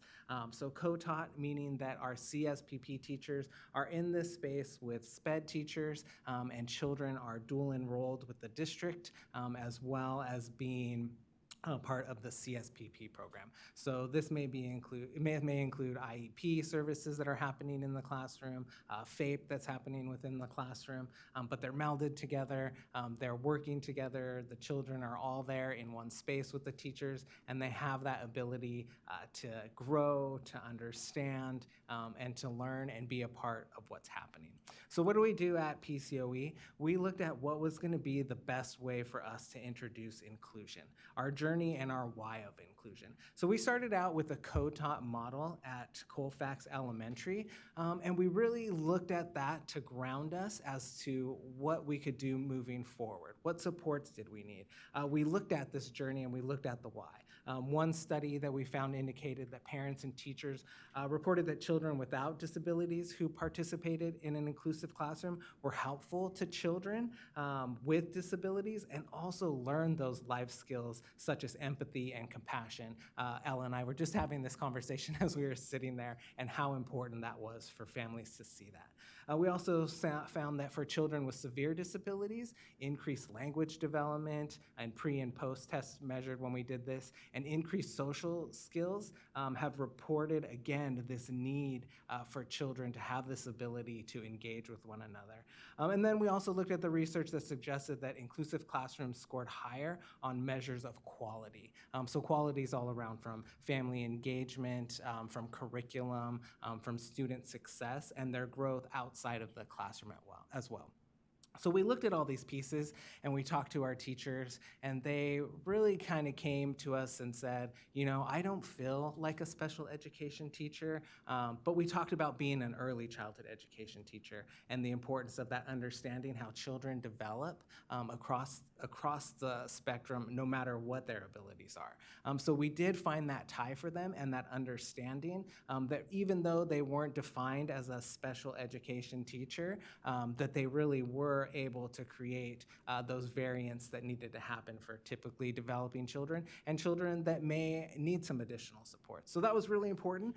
And one of the things we did at the time at Placer County is we were introduced into UDL around 2001 through CAST. And we found this beautiful space for us to bring that to the staff to exist in the classroom and understand that they can create these varied access for children. So we said, let's go ahead and roll out UDL into our classrooms to help these teachers better understand how to work with children, to give them that opportunity to learn by multiple means. So what we did here was we really looked at the definition of UDL. Universal Design for Learning is an educational framework based on research in the learning sciences that guides the development of flexible methods, materials, and environments that embrace that variability, minimize those barriers, and develop learner agency for all. That's a really hard one for educators, that barriers, because it was them really understanding that the barriers didn't exist in the children, it really existed in themselves. Now, we weren't telling them they were doing things wrong. We weren't telling them that their methods, their pedagogy was incorrect. We were helping them understand that when children are struggling, it's because of the curriculum, it's because of the environment, and it's because of those expectations that we're putting on children that really exist within ourselves. So we wanted to make sure that we were intentional about that and that we were designing spaces and their understanding. So we looked at this with them. We talked about UDL creates universal or inclusive early childhood environments where children, educators, teacher candidates, such as Ella, learn together through shared and meaningful experiences. They're in that space together. No matter what their ability is, someone's gonna help someone else, whether it's through bringing in the college students to understand what this looks like, whether it's peers, whether it's family members or teachers, that they're there together and they're connected. We intentionally designed spaces, flexible materials, and responsive teaching to ensure multiple ways of engagement, to communicate and express understanding. These are foundational pieces of UDL. This is what guides that work. And how did we get this? How did we move to this space for teachers to understand? By looking at what they had, what they utilized, how they already felt that they engaged children, and what we could do better. Our practicum students are active participants in collaborative learning community. So they're not just there, they're not just an extra body. We're engaging them. We're working with the professors. Our site supervisors are there.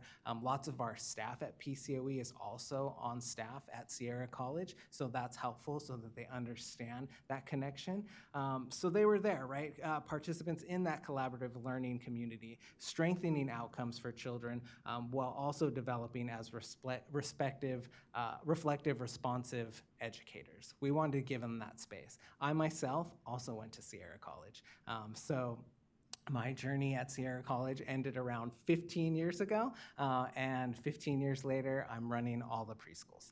So we knew that there was a clear path for everybody to have this ability and to have this understanding, and UDL really created that for us. It really gave us that space of understanding.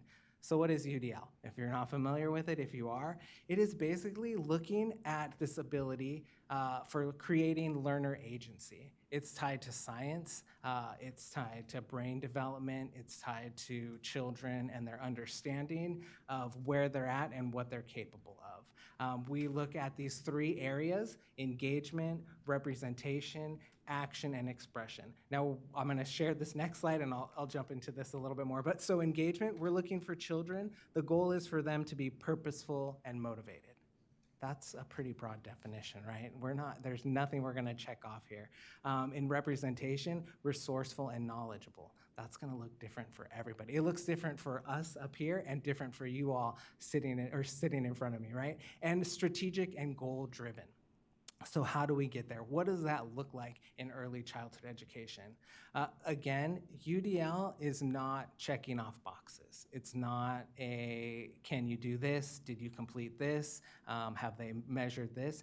It's looking at them. So in engagement, we are looking at purposeful and motivated learners. So children that are excited to explore and learn new skills because it grows their brain. children that use the classroom expectations to help them focus on their learning, whether that's through guided instruction, whether that's just through peer modeling or their own understanding.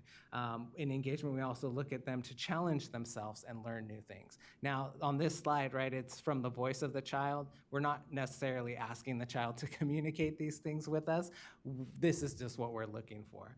In representation, we're looking that children can connect with their learning with what they've learned before. This, for me, is one of the most beautiful parts about UDL and something I always think could carry over and does carry over. We utilize these methods in early ed and we utilize them in college, giving children that ability of multiple means of representation. If I read you a story, you don't just have to come up and verbalize what you learned about it. We might see that in the block, a representation of that in the block area, in art, in Play-Doh, outside, just even in dramatic play, right? So that they have that ability and that understanding.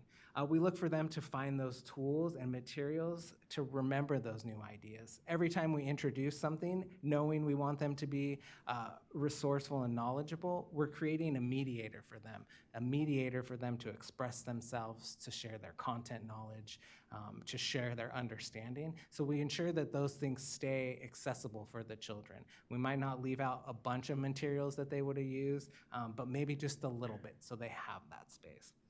In action and expression, we look for them to kind of start to design their own plan around learning something new. Are they starting to pull those things on their own? Are they starting to make those subtle noticings? And what does that look like? What does that look like for a child who has speech delays? What does that look like for a child that is has a visual issue, something's going on, right? That they might not be able to share exactly verbally, visually. How do we engage them, right? We also look for them to show what they're good at and what they need help with, so that we can be there to act as guides.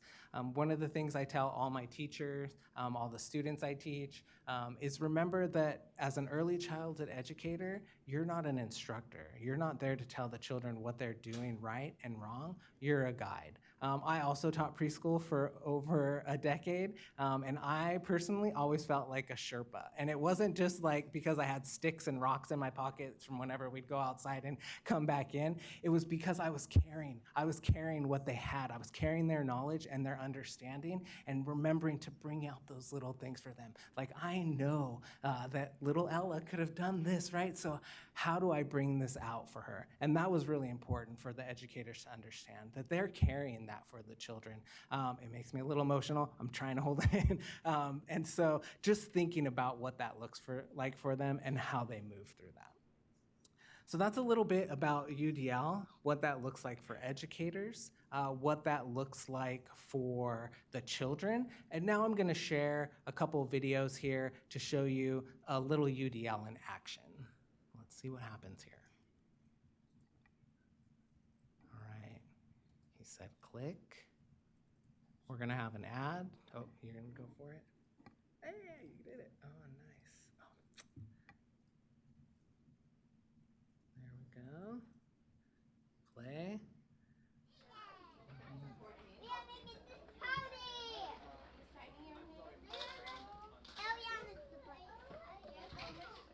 Small, big.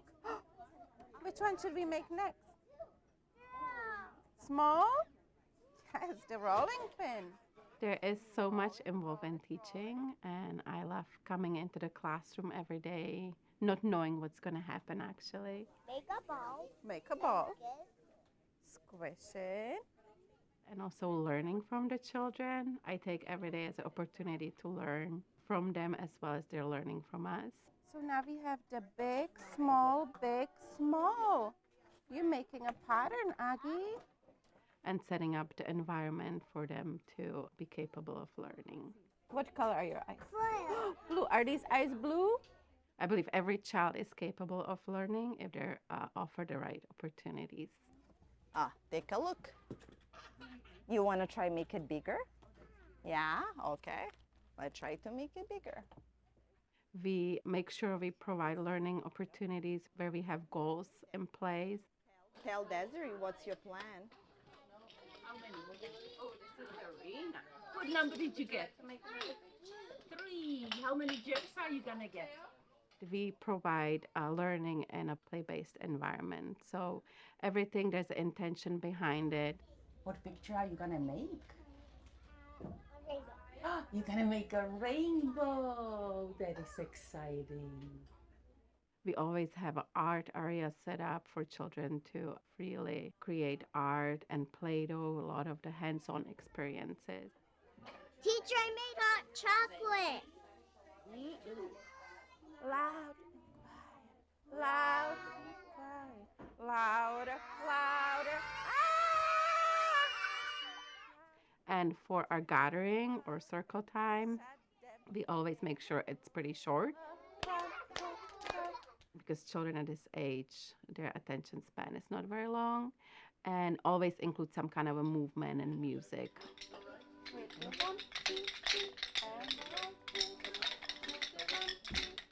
And a lot of repetition because they are only 3 and 4, so we want to make sure we keep them engaged.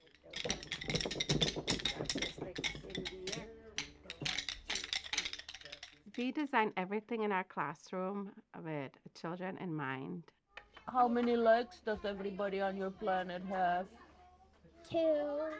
And how about your body? Is your body a rectangle like mine?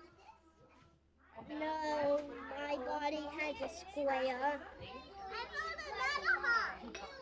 Everything is designed to be mind-provoking, and we're very flexible as well. I think that's kind of a number one thing we have to be as teachers, especially at this age. Boys and girls, I got a book for you. I'm gonna put on my special glasses today. Ooh. Everything looks blue today.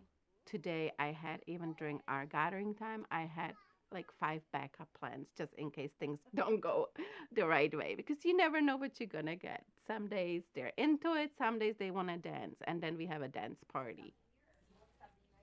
Yay! Knuckles. Okay, 4 more to go. We always want to make sure we kind of consider all children individually. We had 6, and you take 1 away. How many? You're like a little mathematician. So today, I know we have in our classroom, we have like a little pizzeria set up. So I saw a lot of children were really interested in that area, but it is pretty new, so there was a lot of conflict going on. No, not that. That's not for you, don't do. Yeah, you have this one. Which one are you going to use, Jovi? But I see that the children are using their words, which we've been teaching them, and I was looking at some of them, listening to them, using the language that we always provide them with. Teacher, I did that first. You got that first, so what could you tell Augie? Use your words instead. If you're upset, use your words. Go back and look at our expectations. Be safe, be kind, be respectful. Look at this, Augie. Look what she found for you. What could you tell her? Sometimes friends say thank you if they find things for you. That's so nice. And when I hear children using that kind of a language in our classroom, that's what I really know, okay, we're doing our job. We're teaching them, giving them the tools. Make my goggles. I see orange and blue. I think we're always trying to obviously do better and come up with new stuff, and this environment is ever changing. If children are not interested in an area, we always redesign it and put out new materials. You want to build something else? Everyone's gonna get a turn. We never forget anyone, right? Don't do. I think like relationships is the base on all of this, and like you mentioned, a trust. Having relationship with the children. We're gonna do it together. Okay. With the parents and families, and also with the coworkers. It's, I think, very crucial to running a successful program, because it is all about just loving each other as a human beings and being kind to each other. And once the children do develop that trust, then you can just see the learning just kind of takes off. Look at you. And what do you have here? You have some freckles. Look. I believe it helps us with trying to remove the barriers in our classroom. Which one is this one? You're the biggest sound. Oh, they dig? Making it more adaptable to all children, all learners. How many shells have you found already? We're just trying to serve and provide for all children that come to our classroom.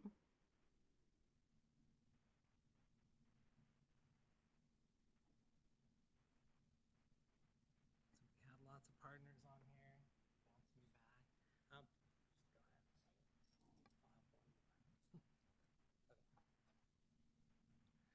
So one of the things we did ask in this is we asked, as we shared this out with our staff, we asked, what evidence did you observe here of the teacher supporting learner agency? We asked, what evidence did you observe of the learners engaging in a learner agency? So we really wanted them to pull out these pieces. This is one of our sites, so we kicked off UDL outside of the co-taught classroom, just so that we would have that ability for them to come to that space and see that without having to really focus on that and working through a co-taught model. Now we've rolled it out for everybody, so they do have that understanding. So we really did, how do we design this how do we design to develop learner agency in our practices? So what did this look like for everybody? So we took some time, we worked with our staff, we talked to them some more, and then we created one more video from this same session as a reflection piece to kind of tie what UDL really looked like around all this work and what this space was for them. Let's try it one more time. Here we go. He did it. Here's the pen that erases scratches instantly. Look, no cut, no Photoshop.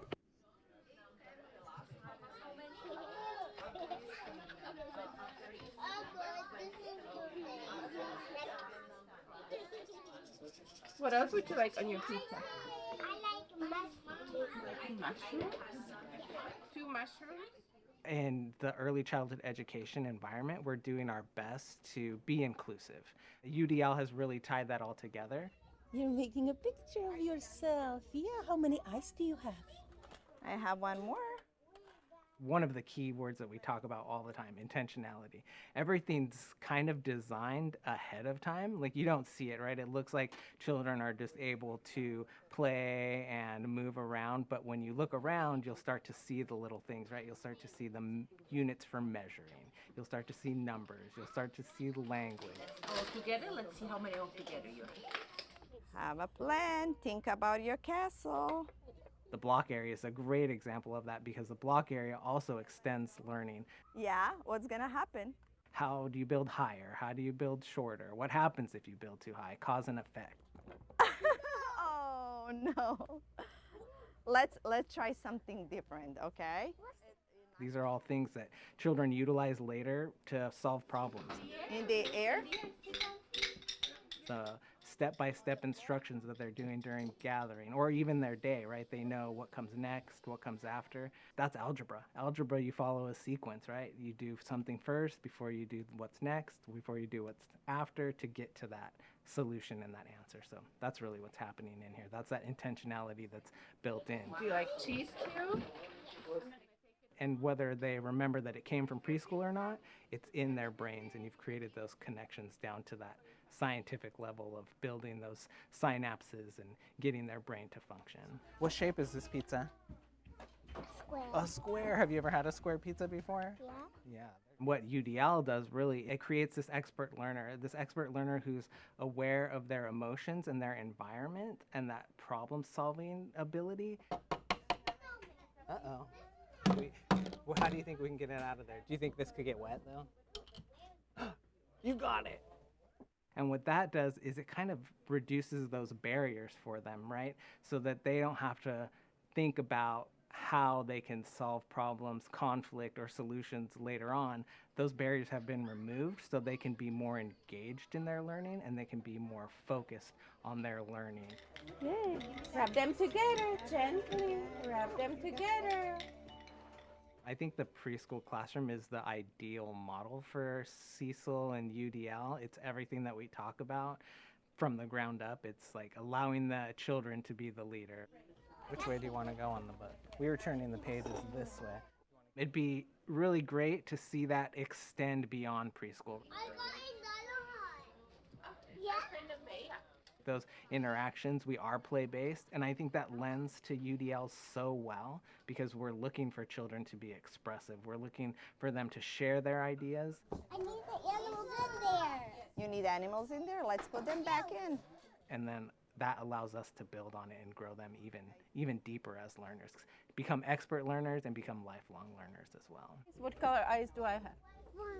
Brown. So that's what I would do. I think I would take everybody who's involved in Cecil and UDL and just bring them into the preschool classroom, spend the week, see how it happens, see it actually in action, and then take it, right? Take it to K through 12 and expand it.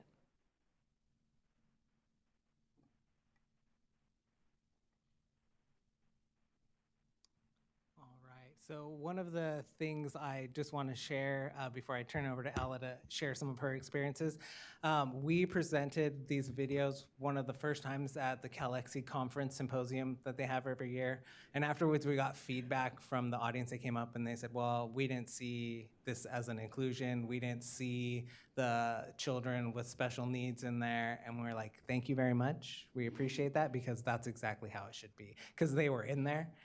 You might have caught some adaptive seating in there. You might have seen some other things that were happening. But that was our goal and that was our hope. So that's how we move through these spaces.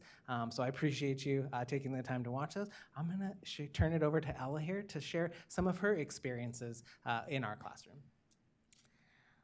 Hello, I'm Ella Kiernan. I'm a student at Sierra College, graduating this spring, and I took my practicum course last fall at the Caseburg PCOE site in Roseville. From my time in the classroom, I gained firsthand experience interacting with the children, teachers, and the UDL environment. Just like the children, I was getting to practice my skills as an educator in the hands-on learning environment. Part of the practicum course was creating lesson plans for the children. I learned how to set suitable objectives and goals for the children's learning. I consulted PCOE curriculum and assessment tools, which has a UDL framework built in. Yet additionally, I had plans for how to assist the children in their leadership when the learning got off course.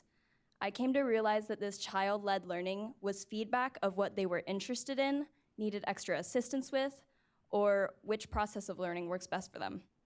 This helped me to implement UDL even better in my future lesson plans and interactions.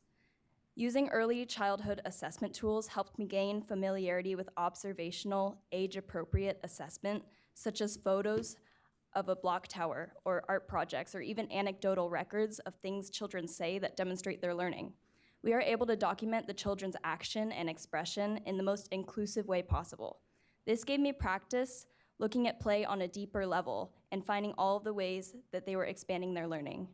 A child could be doing something as simple as signing their artwork, yet they're developing their fine motor skills under the PD Health DRDP domain, and at the same time practicing their emergent writing under the LLD domain. UDL works in this way, combining multiple skill sets to build more connection networks in the brain. One thing that ensures that children are spending their time in our program learning is by prioritizing how to deal with their emotions. We aim to give the children the tools to solve their own problems, whether they are about math or about their feelings. This involves de-escalating social conflicts, as well as injury and safety procedures. Under our guidance, children learn how to communicate their ideas and feelings to others, as well as how to receive them and respond. This not only helps them focus better, but it's learning in its own right as social and emotional regulation. During my time student teaching, I was also getting a sense of the routines and transitions, just like the children, as it was the start of their school year. As our familiarity with the environment and each other grew, they became more aware of the classroom expectations, how to ask for help, and the tools we provided to deepen their knowledge.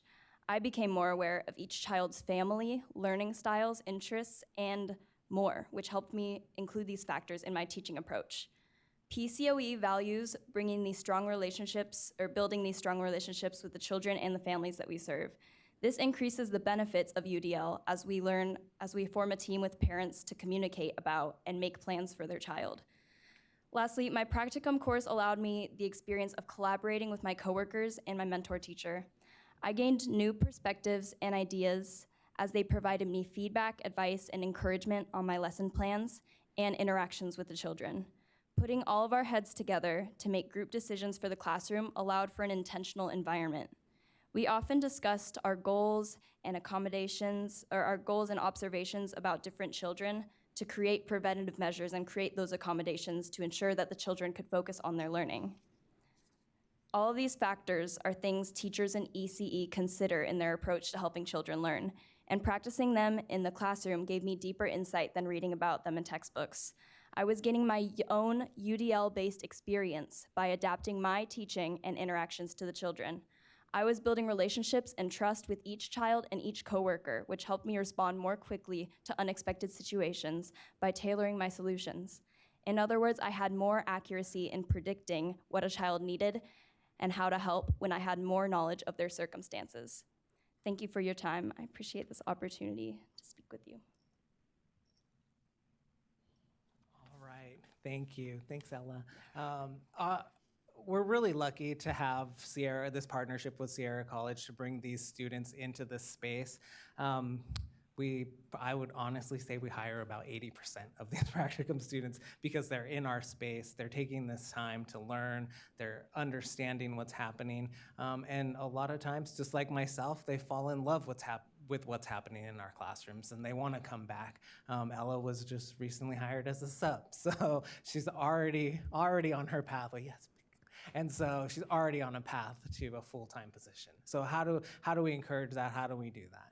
And so just by creating those connections, creating that ability to give them a voice inside the classroom, not allowing them to feel like they're an extra body, but just them knowing that they're valued and a part of that is important.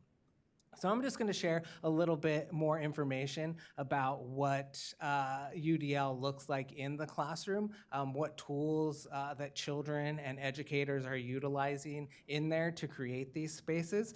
Some of these things will look familiar for those in special education and those in early childhood education that have their classrooms. A lot of these things are items that are a part of our assessments, a part of our observations that happen in every classroom. So bringing those things out, utilizing them. So for example, resourceful and knowledgeable learners.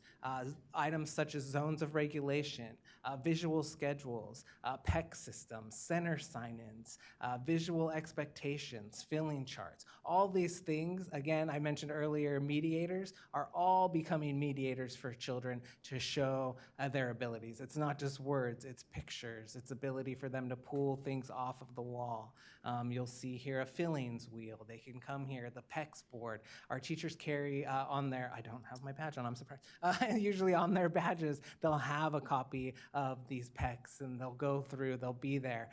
So my favorite thing to do in the classroom was to put them up on little hooks around the classroom so the children also had access to them. They would utilize them with each other, or they would say, oh, we need to go get the little cards, our friend needs some help, and they'd pull them.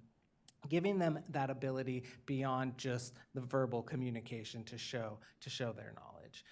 Again, more visual communication supports, these items, that they can utilize, whether they're using technology, no technology, they have that understanding and that ability to grow and engage.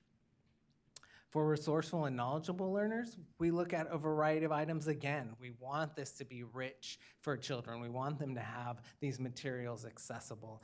Visual anchor charts, manipulatives, thematic centers, things that really help tie their learning and their understanding to real, authentic things that are happening for them in their lives.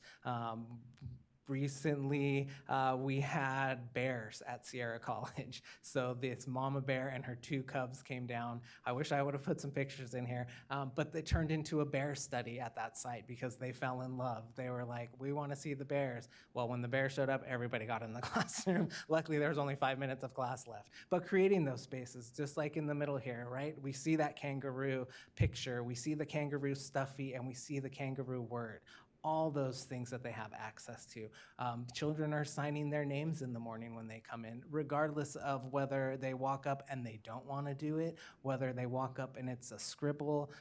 They're getting into that routine and that understanding their capability. We ask parents not to help them when they do this, so that they'll have that space to learn on their own and feel like they're growing. And then again, we carry that with us. We keep that knowledge and that understanding of what they're capable of and provide things for them to access, such as this image over here on the left where she's pointing to the letters. Those little cutouts, those things exist in the classroom always, so they always have access to those and they can go and utilize those materials.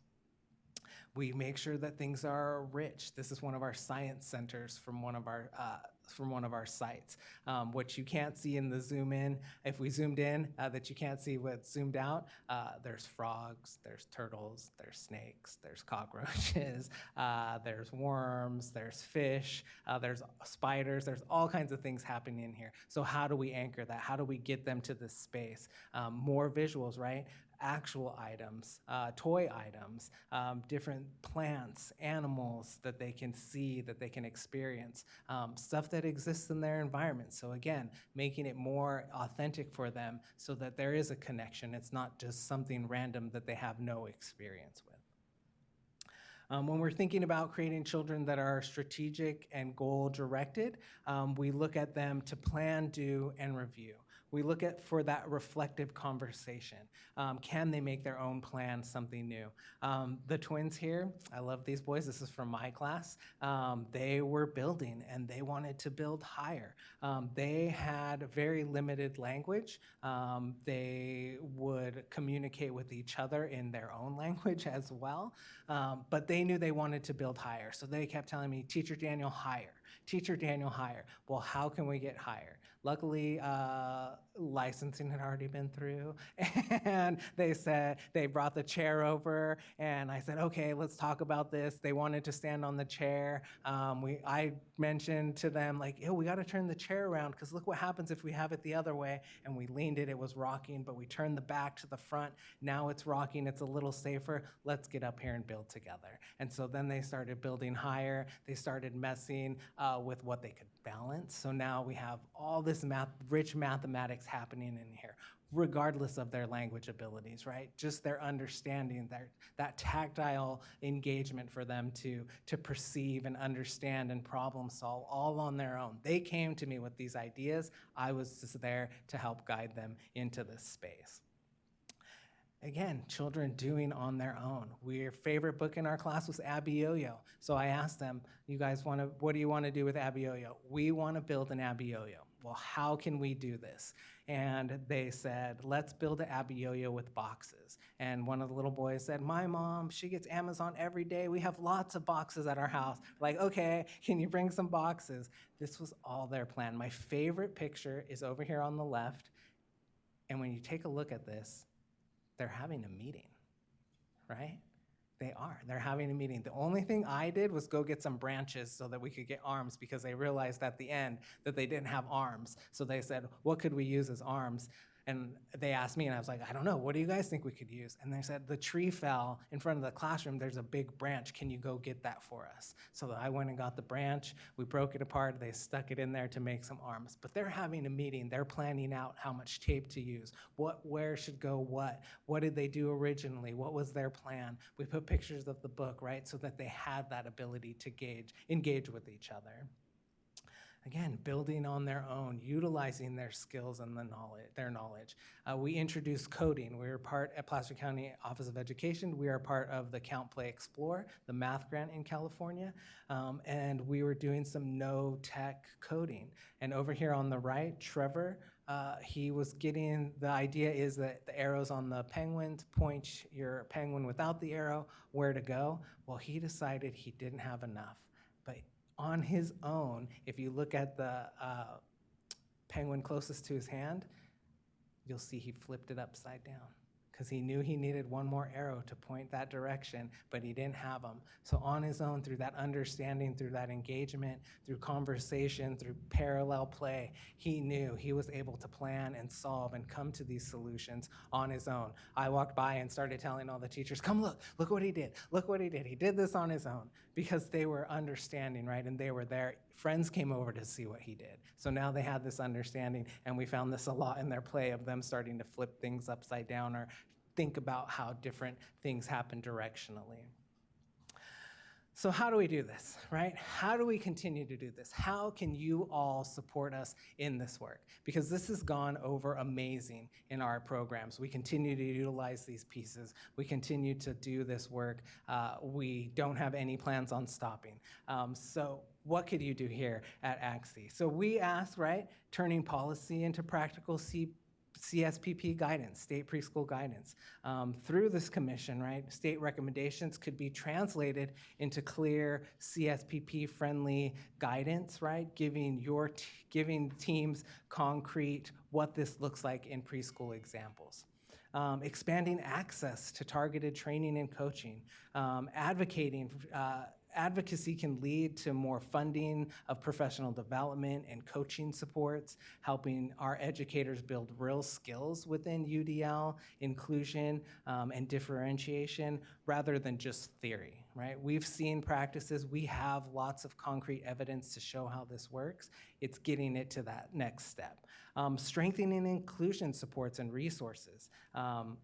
You're all able to influence increased access to specialists, adaptive materials, inclusive classrooms resources, directly supporting our abilities to serve children with diverse learning needs within our program settings. And of course, elevating local voice and needs, just like you're doing here. We appreciate this opportunity.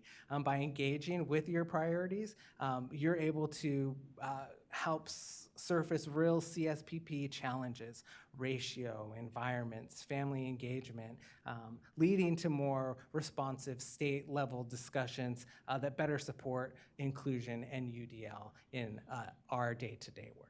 So we appreciate that. We look to guidance and support always to how we can better these environments for children and our families. So we thank you very much for having us. This is what our classrooms look like. It gives us the opportunity for children to explore, to engage, to be who they are. Briella in the center here, every art activity needed to be a finger painting activity. And we'd have a conversation about, well, today we're doing this, could we do finger painting later or another day? And the answer was always yes. But by the end of the activity, if it was painting, her hands looked like this. And we celebrated that every time because we knew that that's how she expressed herself, that's how she engaged. Same with the other two children. It's their ability and their opportunity to be in a space where they feel valued, where they feel acknowledged, and that their families feel the same, and that our educators and our staff feel exactly the same. So thank you again for having us, and we appreciate being here. Thank you so much for your presentation. I'm going to open us up with comments because everyone here fully knows that early childhood is my passion. And I have had the honor of being in these classroom spaces that were shared with us today. Those videos aren't like on the best day, you know? Sometimes they're like, oh my gosh, we're going to be recorded today. We got to do all these things.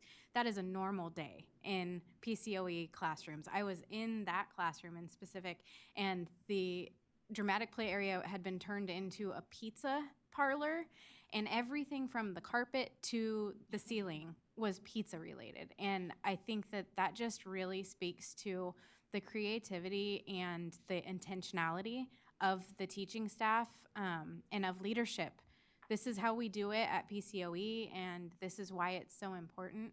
And just thinking about those skills, the emotional skills that were elevated in your presentation, thinking about what that looks like when they get into TK and kindergarten, and if they have those skills to problem solve and resolve conflicts, what does that do in TK, kindergarten, first grade, and so on when we're looking at behavior, right? And how they're able to be self-advocates and they're able to really manage those behaviors.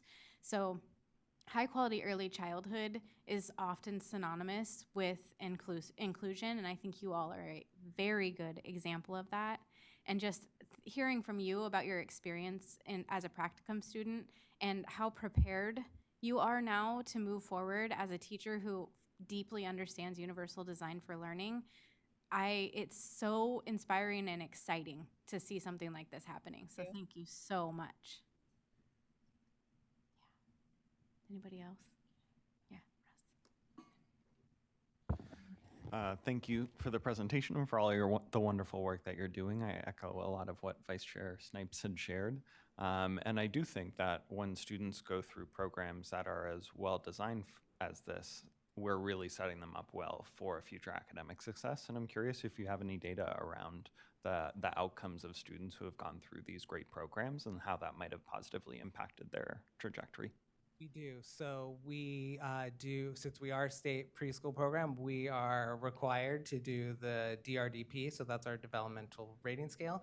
So we do have data to show what that looks like for all children in comparison to years that we have not done this. And we are able to separate out the data for children that are dual enrolled, and dual enrollment are the children that are enrolled in the district as well as CSPP, and those are the children that come with SPED teachers. So we are able to separate that out and see their growth individually, also as a group throughout the year, and then over the years as well.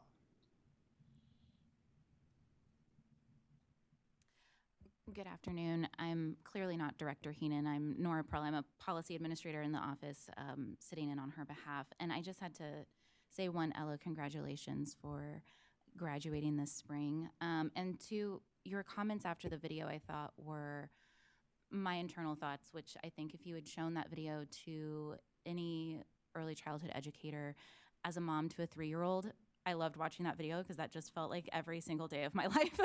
But if you showed that to another parent, they would not have thought, well, that's just a preschool classroom, right? And I think that, like you mentioned in your own comments, that's the best kind of example to show.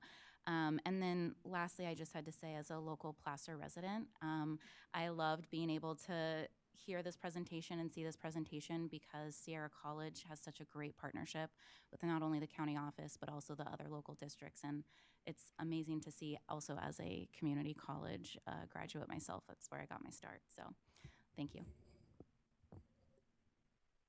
I just wanted to thank you for your presentation and kind of echo what Nora said. If this had existed when my children were that age, I probably would have moved to Placer County. Having a child with an IEP when, just because she turned 3, all of a sudden had to go from Gen Ed to SDC. Having these types of programs are really amazing. And so in that vein, what barriers would you anticipate if we wanted to replicate this across the state so that every child had access to these types of programs? What barriers are there to kind of replicating this? Time, regulations. One of the big things that SDC classes have is they have a day for collaboration and build out, and that contract-wise can be difficult with state preschool programs. Honestly, that's the biggest barrier, is finding time for those teachers to come together outside of instruction time. So that's something we try to mitigate with bringing in extra support, giving lead teachers and site supervisors the opportunity to come together. But it can be challenging, especially because you want to be in the classroom with your students and you've designed these things. So that for us right now has been the biggest kind of hurdle. And then along with that, the other one is just the application process, because we are dual enrolling. And with CSPP, children with IEPs are not required to meet the income eligibility, but they still collect information. So a lot of times that can be discouraging for families because they're like, well, I don't have to turn this in, but I have to. It's like, yeah, I have to report it. So sometimes that can be, those are two of our hurdles right now, but we are not lacking in people's want or desire to do this work. And we're following some other groups that are doing this as well. So replicating it exists, and it's an important piece to find those partners. And so we're grateful for Heather introducing us to some folks in Marysville and being able to move forward in that space as well. Thank you. Yeah, thank you so much for your presentation. I often hear some distressing stories where children are expelled from preschool because of behavior challenges and that the staff don't know how to support these, these young kids. And we've got some disproportionality going on as well in terms of race and gender with some young children. Have you been able to see with the implementation of UDL that staff can really address maybe some of the challenging behaviors in many ways with redirection or engagement and so forth? Could you just speak to that in terms of, for some children who do have some challenging behaviors so that they can be included and stay successfully in early childhood? No, thank you. That's a wonderful question. It's something obviously that's come up. It's something that's really been at the forefront of early childhood education over the last 5 years. We've seen an increase in behaviors after COVID. And so with us, we've seen that increase by having both sets of teachers in there with different skill sets. Also at PCOE, we have an intervention team and a wellness team. So we have created multiple supports in addition to just the classroom staff to come in and observe and see what children need and what not only we can provide supports and recommendations for the teachers in the classroom, but also aligning with the parents. So we're sharing this information with everyone involved in the child's life to help mitigate that. And one of the other beautiful things that starts to happen is the peer response to that. That peers are, they'll come over and say, little Ella's having a hard time over here. I'm sorry, I keep using that as an example. And so, right, she's having a hard time, like she needs some help, teacher, or they'll go get the PECs or something like that to help their friends. So putting those things in place, offering that support for the child, the family, and the educators has really helped us to mitigate some of those behavior things. Because they're not going away, but we are finding various ways to deal and work through this because we do not expel and we aren't going to. So we want to make sure whether it's team meetings at 7 o'clock in the morning and we invite the parents, or it's an email, or it's behavioral support staff going out and actually physically showing them how to utilize these strategies. Well, that's very exciting, and it just shows how we need to replicate this model because it's so distressing when you hear of young children being expelled from preschool, if you can imagine. So, what's that? I don't like to imagine it. No, not at all. It's shocking, really. So thank you so much and keep up the great work. And again, congratulations on your graduation. Thank you. Hi, I had a question. Do you have any long-term data for after people have graduated this program and how they compare, how comparatively this program has been able to help them academically or socially after the program?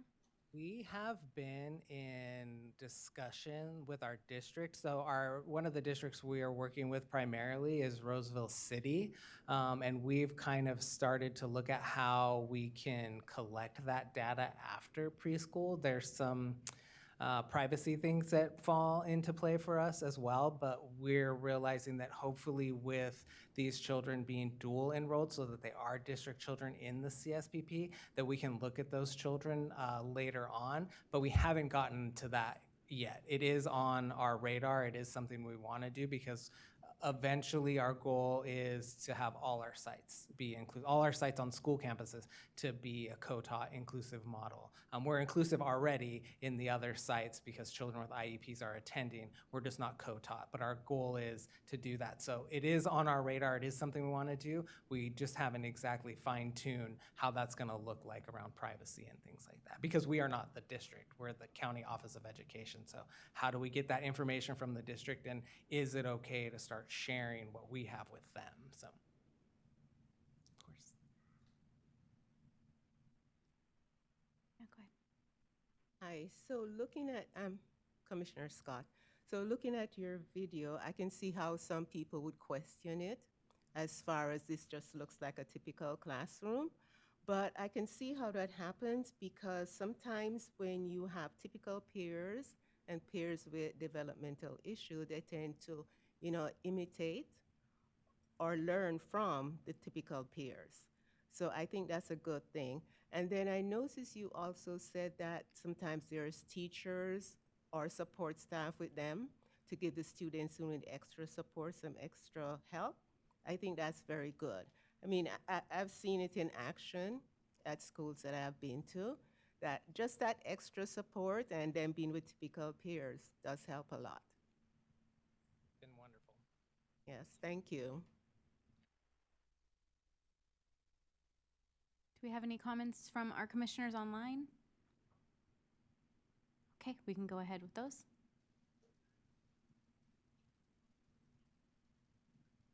Christine and April. Oh. Christine, go ahead. Okay. Hi, this is Commissioner Oyakawa.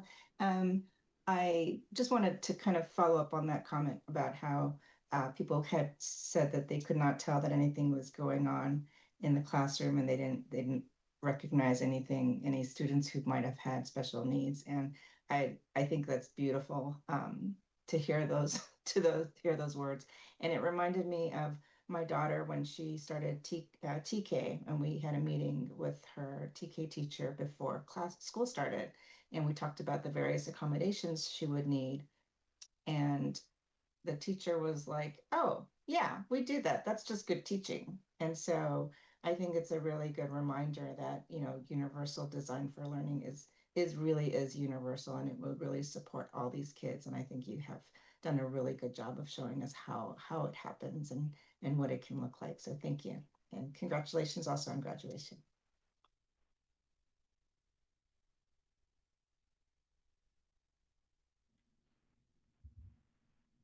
Any other commissioners online?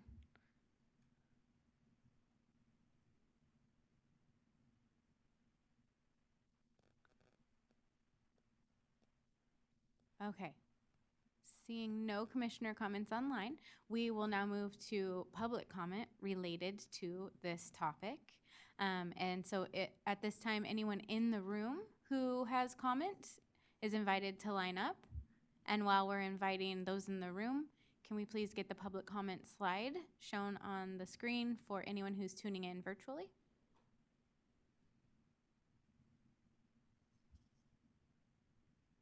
While we're giving time and space, I just want to say thank you again. It is a total privilege to be able to have experienced your programs, and I think that it is something that can be replicated, and we are starting to see that across the state, and you are true leaders in that. And Ella, congratulations again. Seeing no one in the room, do we have any callers online?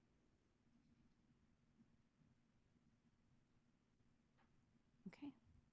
There are no callers at this time. Right. Thank you so much for being here with us.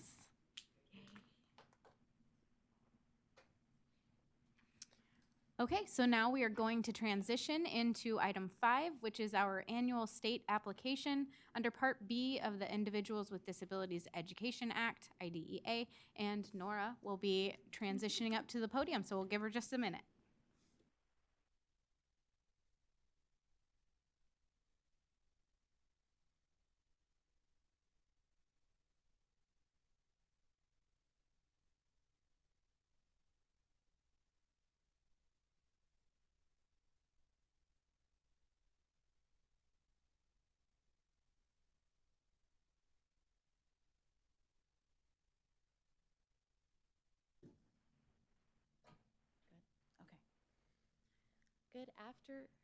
Good afternoon, Vice Chair Snipes and Commissioners.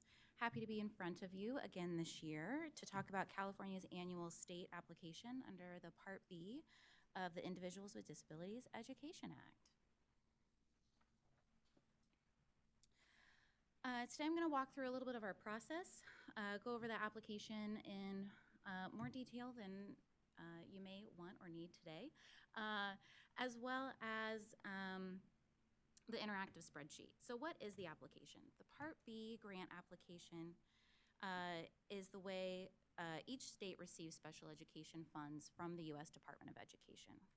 California receives a little over $1.4 billion annually from the U.S. Department of Education, and that goes to supporting our students with disabilities in the state of California. And I just want to take a moment to appreciate the magnitude of that grant.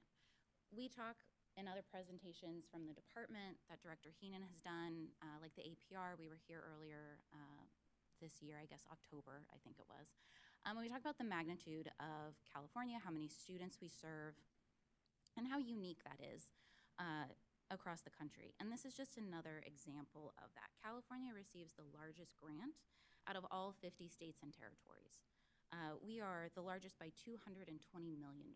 There's only 2 states that receive grants over $1 billion, and that is us and the state of Texas. So I just wanted to kind of take a moment to pause and just appreciate the magnitude of that. That is something, that is a theme that we talk about in other presentations.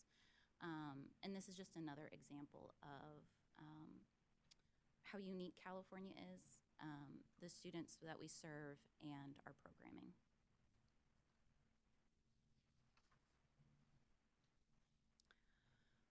So the anatomy of the federal application. There's 5 sections to the application. At the 30,000-foot level, sections 1 and 2 are assurances that California must confirm that we will comply with IDEA. Section 3 lays out the way that California intends to use our funds. And Section 4 is a list of all state-imposed rules, regulations, policies, anything that goes above and beyond IDEA. And then lastly, Section 5 is the maintenance of state financial support, and that is what state funds are being contributed to supporting our students. The application is required, like I said, of every state and territory to receive IDEA funds from the U.S. Department of Education. It is one of the many mechanisms available to the U.S. Department to ensure that states adhere to federal requirements, as well as providing fiscal transparency. The application this year is due May 20th, 2026, so that's coming up in just about another month or so. So going through the sections in a little bit more detail, sections 1 and 2 and 4 go hand in hand. The state provides assurances that we have in effect policies and procedures that meet the eligibility requirements of IDEA. Section 1 is the submission statement, and Section 2 are the list of assurances themselves. There's 26 assurances. We indicate yes or no if we are able to complete these activities or have processes in place.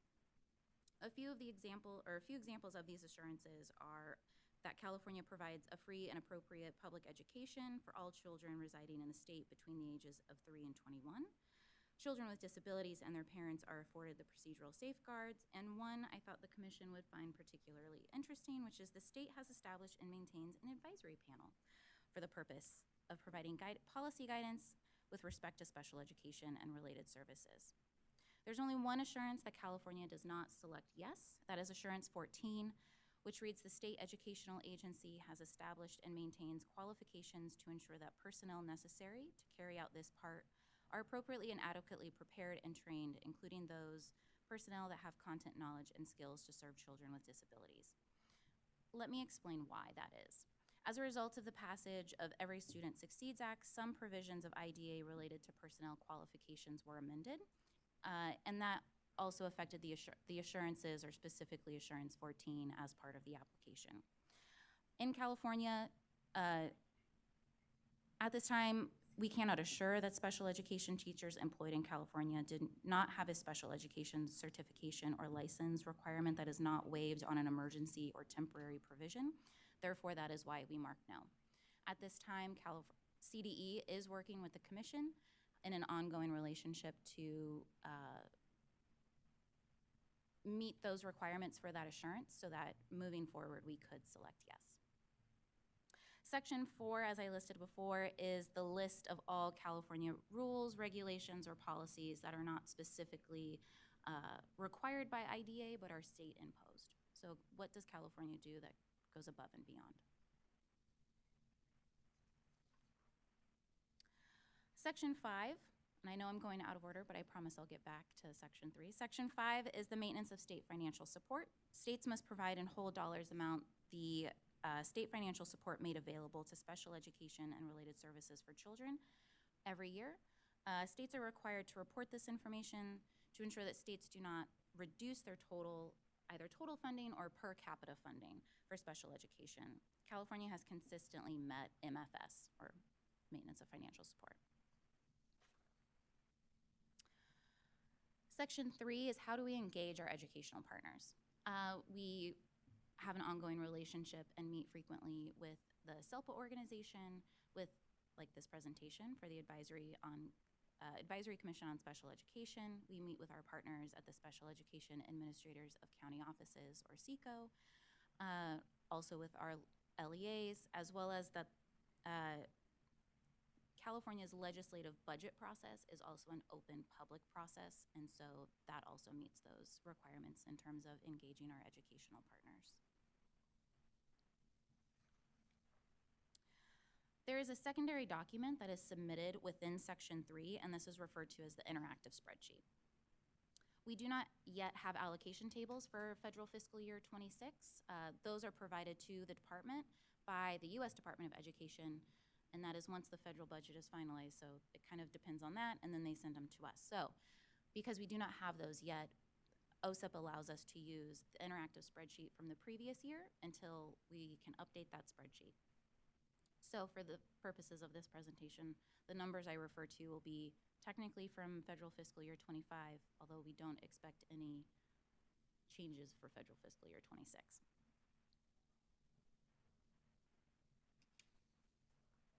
The interactive spreadsheet is to inform OSEP how California intends to use our funds.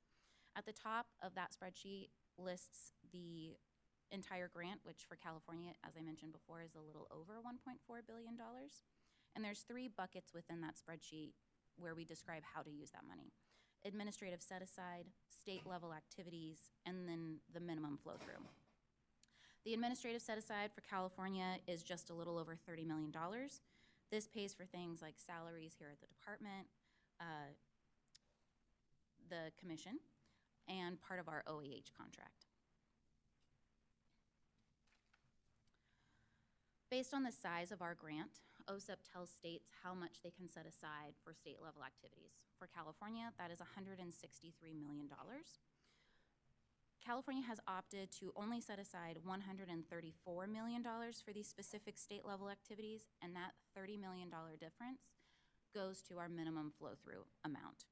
Some examples of state-level activities are dispute resolution services, support for our state complaint system, support and technical assistance for our mental health services, warehousing, accessible instructional material, and support for our FECs, or family empowerment centers. Now, I know you're thinking, why did I walk you through that spreadsheet? Probably more than you wanted. And it was because I wanted to get to this slide and to kind of highlight how important that is and how meaningful it is. After accounting for the administrative set-aside and the state-level activities, this leaves $1.3 billion with a B, dollars of our special education grant, and that is the money that goes directly to our SELPAs and LEAs to support our students and staff who serve our students.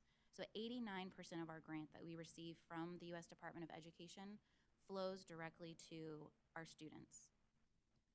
And again, I just want to articulate again, 89% of our grant goes directly to our students and the staff that support them. How can the public be involved? The public notice for the application was sent out on March 20th. That's the day the application was posted to the CDE website. States must post the website or post the application for 60 days prior to submission. Within that 60 days is also a 30-day public comment window, and that runs from March 20th to April 20th. The application, along with all of the supporting documents that I mentioned, are located on our website under the Administration and Support landing page on the Special Education homepage at cde.ca.gov. And this slide here is how you can get in contact with us. You can email us at partbapp@cde.ca.gov, or you can mail a letter, I would love that, to the department.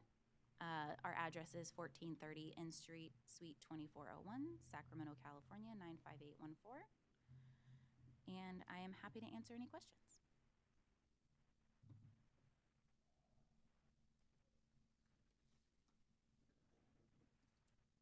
Commissioner Graff? Thank you so much. It's a lot to kind of wrap your head around, I mean, to be perfectly frank. But since the number of students with disabilities is increasing, is there any opportunity for there to be additional funds if it's supposed to go directly to students? How do you lobby or advocate for increased funding? You mean increased funding from the U.S. Department of Education? Yes. I'll have to see if there's official avenues to go through, but contact your local representative. You know, IDA is not fully funded, so that would be the number one way to increase California's grant is for Congress to fully fund IDA. Well, that probably is not going to happen. Well, Go ahead. If I had power over everything, but. Well, I mean, I guess the tension is, you know, we keep hearing about encroachment, you know, that it's a mandate to be able to serve our students with disabilities. So if it doesn't come from the federal government, then it's going to come out of the general fund, obviously. I don't know, is there state funding then that would sort of fill in the gap? Or, you know, what do we do when we have an increased number of students with disabilities? Yes, I mean, the state funding does fill in the gap, right? That is one of the components that Section 5, the maintenance of financial support. I mean, California has an obligation to provide those dollars to support our students. How California does that is outside of my realm of control exactly. You know, within the state, you know, the California Legislature is typically who kind of determines the calculation and how all of that works out. Thank you. Dr. Graff, I will be presenting tomorrow on some additional information regarding additional state funds that are being proposed by our governor. Does that meet, or will that meet every school district's needs? Probably not, but our governor and our state has always gone to bat for our students with disabilities, and so we'll talk about that tomorrow as well. Excellent, thank you.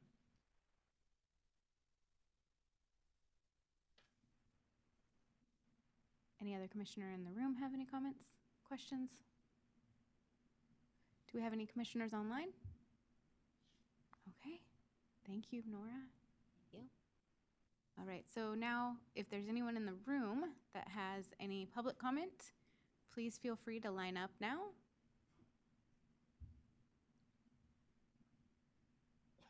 It looks like we have one. While we're hearing public comment in the room, can we please see the slide for those joining us virtually? Welcome, yeah. Thank you. My name's Alana Cooper. I'm the director for Downey Montebello SELPA, and I'm also the secretary to the SELPA Administrators of California Association. And I wanted to express that the SELPA Association appreciates the fiscal transparency of the CDE and supports the application. Thank you for your time. Thank you.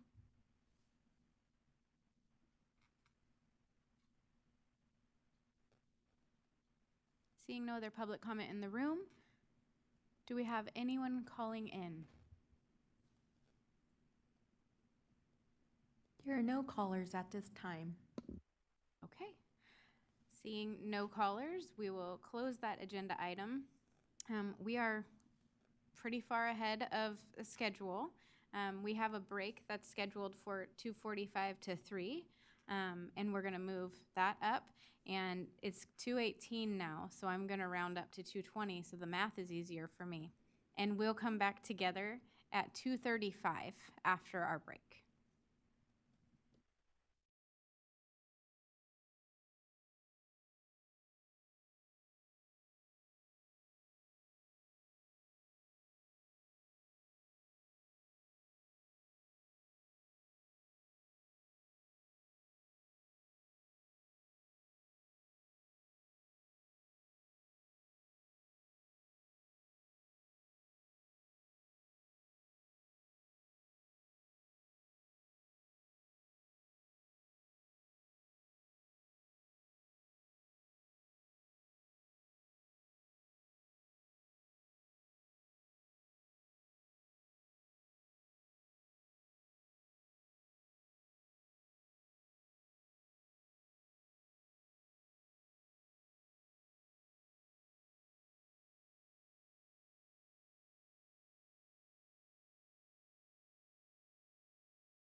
All right, welcome back, everyone. We are moving into the final portion of our day where we get into our committee study sessions, and we're going to start them with our Legislation and Policy Committee. So I'll hand it over to that committee. Thank you so much. And on behalf of the Leg Policy Committee, which is made up of Commissioner Wilkins, Commissioner Sorter, myself, and ex officio Commissioner Snipes, we would like to propose 3 areas for us to have a conversation about. And the first really has to do with clarifying our roles with our appointing bodies. I have just, as you know, been recently reappointed by the governor's office. And in the meeting when I was being interviewed, we talked about my role as a liaison with the governor's office. And the message I took away from that is, while we're not an advocacy commission, we are a liaison to our appointing bodies. So I think, it's important for us to think about how do we make ourselves available to our appointing bodies. And so I wanted to kind of throw it out to the commission to see what your thoughts are in terms of if you've had any contact with your appointing bodies, what you think we should be doing as liaisons with our appointing bodies, and so that we can actually fulfill, the vision of the commission. And then we'll get into something also related to legislation and also the representatives of the legislature with the commission. But first, I'd love to hear from my fellow commissioners. If you've had any contact with your appointing bodies, what you think that could look like, and if we have any questions, do we need to clarify any of that with regard to those appointing bodies?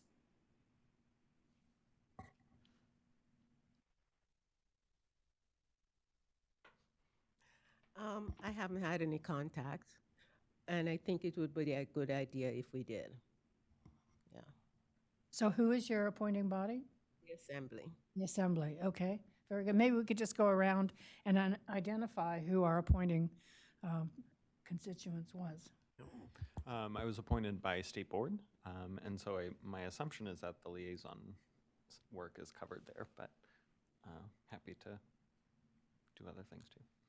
Well, I think you are in a unique situation, given that we do have liaisons here from the State Board, which doesn't exist for all of us, but also there could be the opportunity for conversation with the liaisons from the State Board. All right, we're getting a thumbs up from our liaison there. Very good. Commissioner Wilkins? Also State Board. You're also State Board, okay. Very good. Commissioner Snipes? I'm appointed by the governor's office as well, and I just went through the reappointment process, and they very much are interested in that two-way communication. So when we're thinking about the liaison work that we are doing, how can we enhance the two-way work that we're doing? I know that this has been an area where we're kind of in limbo a little bit about, like, who are the people we're currently liaisoning with, and how can we maximize our advisory to them. So I think that it was reassuring to hear the governor's office say, we want to hear what's happening at these meetings, and it helped me kind of define how that two-way communication might look. Very good.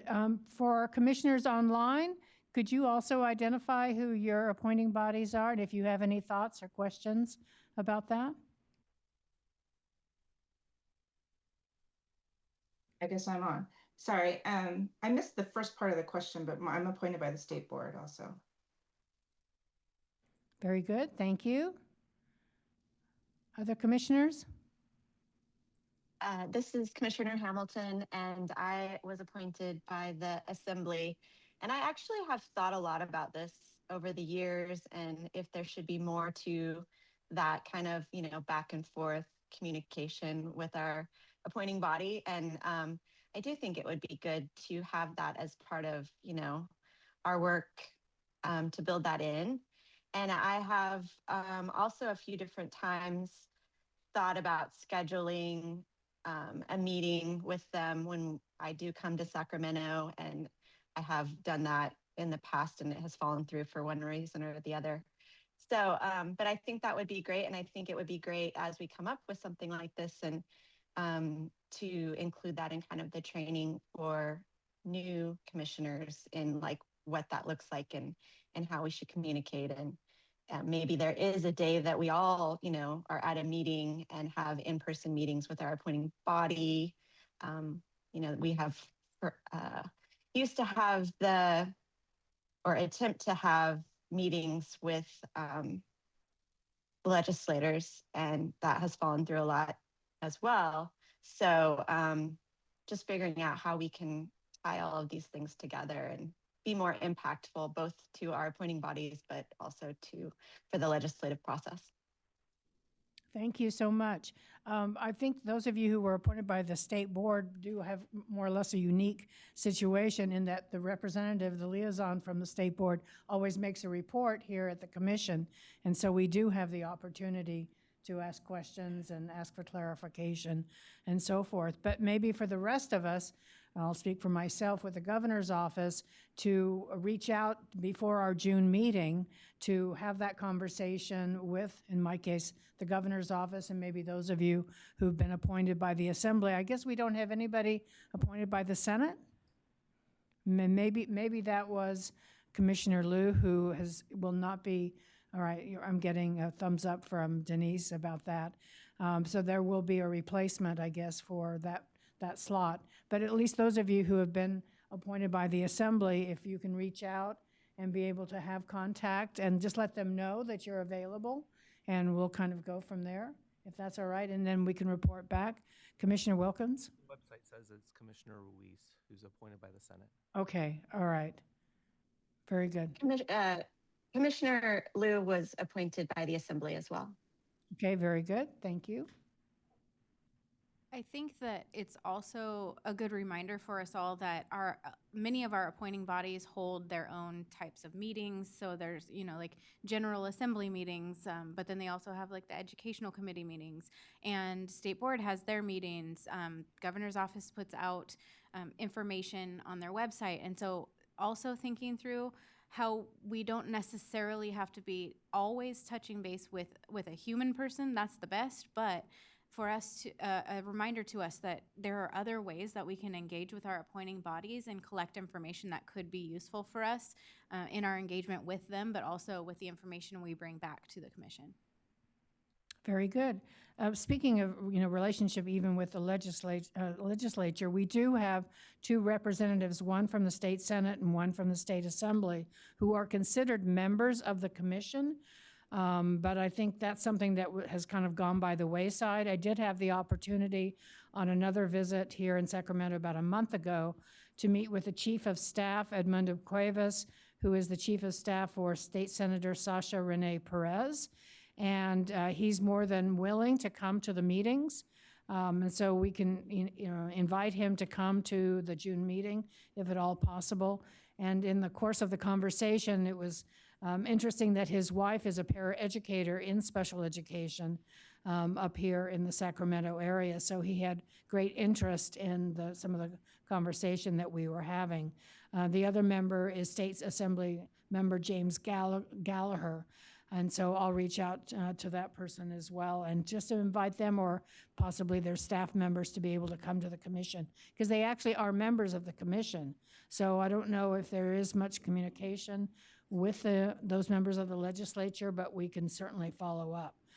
Also, in terms of legislation, I think it's also something we've discussed before, how we can follow some of the bills that are being introduced. And I know tomorrow, Director Heenan will be going through a number of the bills that are coming up, and there are quite a few of them. And so possibly after she makes her presentation, we can discuss what role we might have with regard to the various the bills that are being introduced. Commissioner Sorter has uploaded into Box a document that talks about the life cycle of a bill, so we can educate ourselves in terms of what the calendar is for the passage of various legislation. So we can look in the box for that kind of information. So that's it. I don't know, Commissioner Wilkins, do you have anything else you'd like to add? No, you did a great job. Thank you. All right, and I know Commissioner Sorter is not able to be with us this afternoon. Anyone else have any questions or comments in terms of any of these topics? Commissioner Sipes? Can I ask a quick question to our friends behind the desk? Is this something that we have public comment on?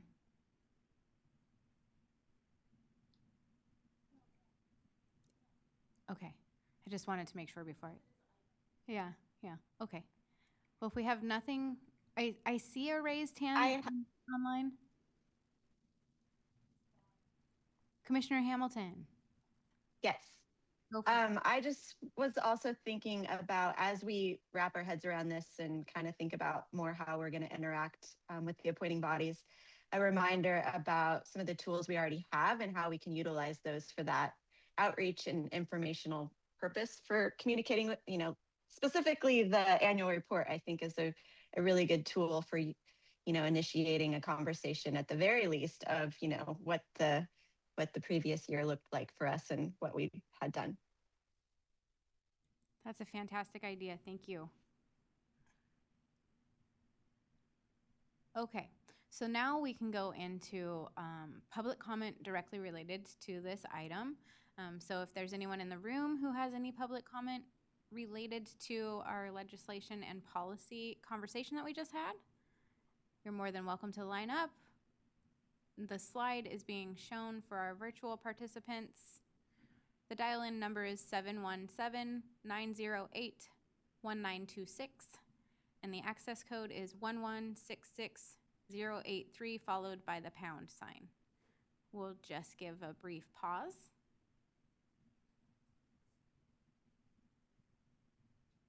There's no one in the room. Do we have any callers? There are no callers at this time. Okay, with no callers, we're going to go ahead and move into item 7, which is another committee study session, and this is for operations and planning. And I have a couple of items that I would like to bring to everyone. The first being the student commissioner selection process. As we know, the California Transition Alliance is leading this work, and they've come to me with a proposed timeline, and we're not meant to make any decisions today. Really, this is for you all to share questions or suggestions for the process. So I'm going to go ahead and just share with you what they proposed to me as far as a timeline goes, and then open it up to everyone else for any questions you might have that you would like to have relayed to the Transition Alliance as we think through the process and move forward. Just trying to streamline it. Our student commissioner feedback would be fantastic because you went through the process. So if there's anything that you would like to suggest or feedback that you'd like to provide, I would love to have that. So I'm going to go ahead and start with just the timeline. The proposed timeline is fall 2026 to build interest in recruiting. Then in January 27, the application would be put out. April of 27, we would do interviews. May 27, we would have our selection committee get together. And then June 2027, we would have recommendations to the board.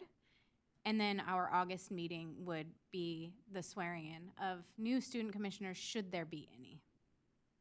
So that's a proposed timeline. It's not different from the timeline that we were working on following the last time we went through. This is more just kind of streamlining the process so everyone knows kind of what it is.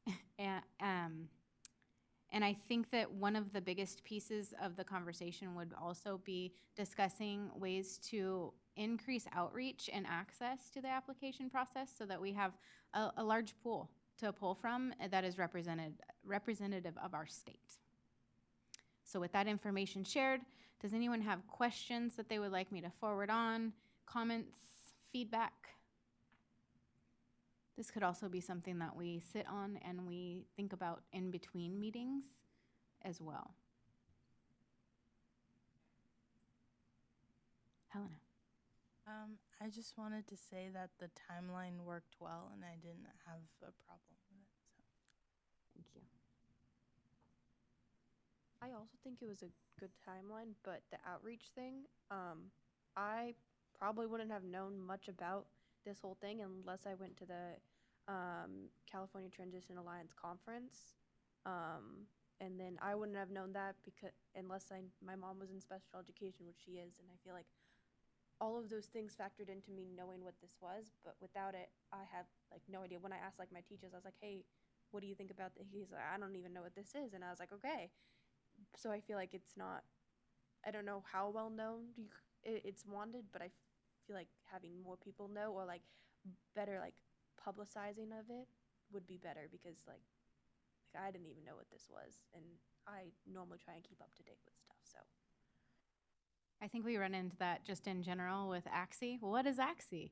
And so just thinking about how we can leverage our own networks to share about not just what we are, but what we do as well. And the fact that we do have voting student members is really special, and it should be something that we highlight. So also just as we move forward and as we get into a new cycle of student selection potentially, thinking through what are your networks, where might you be able to support getting that word out, and how might we do that? I think that that is the biggest thing that we would want you to take away from this piece of the discussion is getting that outreach. Because yeah, if you don't have access, you may not even know, right?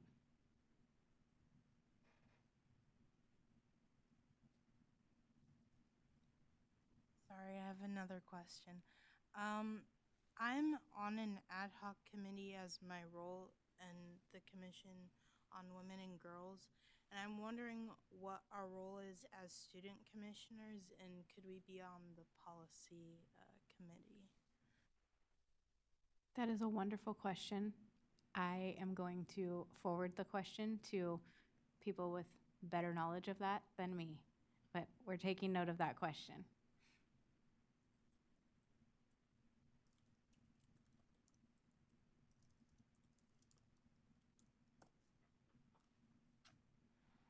All right, does anybody have any other questions or feedback related to the student selection process before we move forward? Basically continuing a little bit of a conversation around liaison appointments.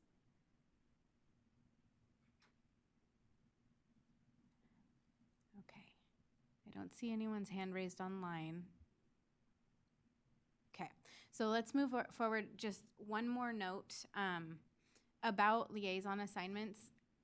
This is more for you all, just to know, is just if you are confused about who you have as a liaison, please reach out to us so we can let you know.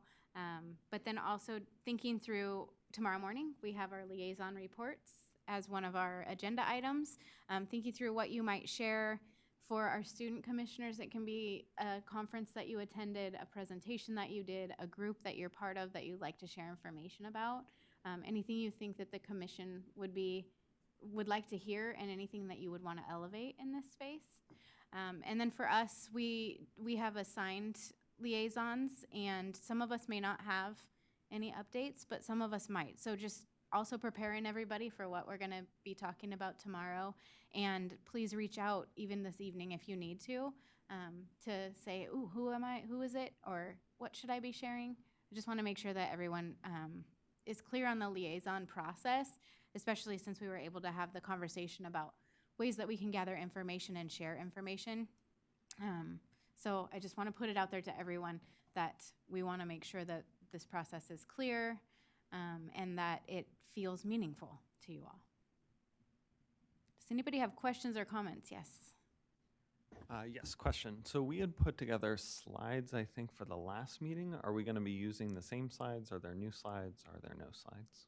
So we discovered through trial and error that that slide deck may not be the most useful way for folks to report. And so that's something that is available if you feel like you can collect your thoughts that way in the best way. It's not something that we're necessarily going to be using to display. It was an offering honoring universal design for learning and learner variability.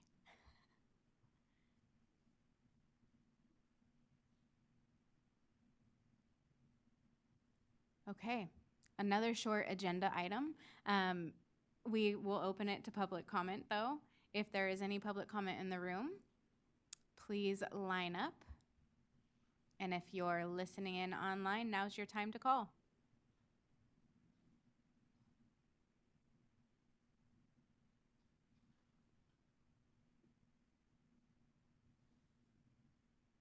Seeing no one in the room, do we have any callers online?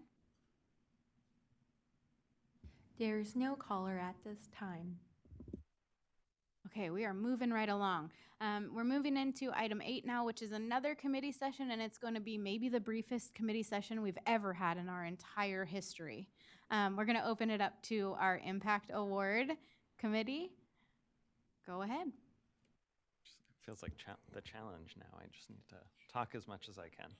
I'm going to keep with brief updates. I have a couple brief things to update the commission on in terms of our work on the ACSE Impact Award. Wanted to again extend our congratulations to our 2026 Impact Award winner, the RO Inclusion Program through Saugus Union School District. We're working closely with their folks to plan our presentation and celebration for the June meeting, so get excited for that. We are also working on proposed changes to our application and process, which we plan to bring to the commission at our August meeting for review and approval. That will include updates to the application document, updates to our process that were briefly discussed at the last meeting, and then a proposed timeline for the 2027 award. And then the final update here is, given the interest from the last meeting, we have reached out to the Structured Therapeutic Educational Program, or the STEP program. That was through Santa Monica Malibu Unified School District. That was one of the finalists that we had discussed at the last meeting. And so we are going to be inviting them to present at an upcoming ACSE meeting, TBD, on when that will actually be, but we have started that outreach. Any questions on our 3 updates? It was fast. Commissioner Hamilton, did you have anything that you wanted to add?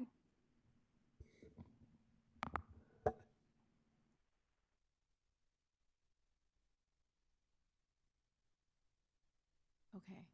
Sorry, I do not. Thank you very much. Thank you. Do we have any questions? Okay, again, anyone in the room that has public comment related to this? We have one. We have a winner. She's coming up.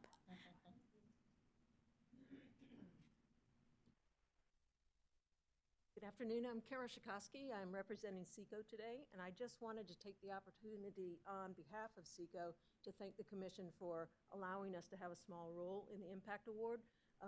We love knowing that we're recognizing great programs, and so thanks for that. Additionally, I don't know if this is common knowledge or not, but SECO exists as a subcommittee of the California County Superintendents. So we also want to thank them because they have supported us in our role, small role, but in our role with the award. And so thank you, and thank you, County Superintendents. And thank you. Do we have any callers online? There are no callers at this time. Okay, we're going to go ahead and close our committee study session time and get into the last agenda item of our day, item 9, which is general public comment. And that is an opportunity for members of the public to call in and share comments related to any of the things that we talked about today, or just general public comment. So we'll give a little bit of pause for folks, if they in the room, if you have any general public comment, you're welcome to line up or come up to the podium. And we're displaying the slide for anyone who might be tuning in virtually and would like to dial in.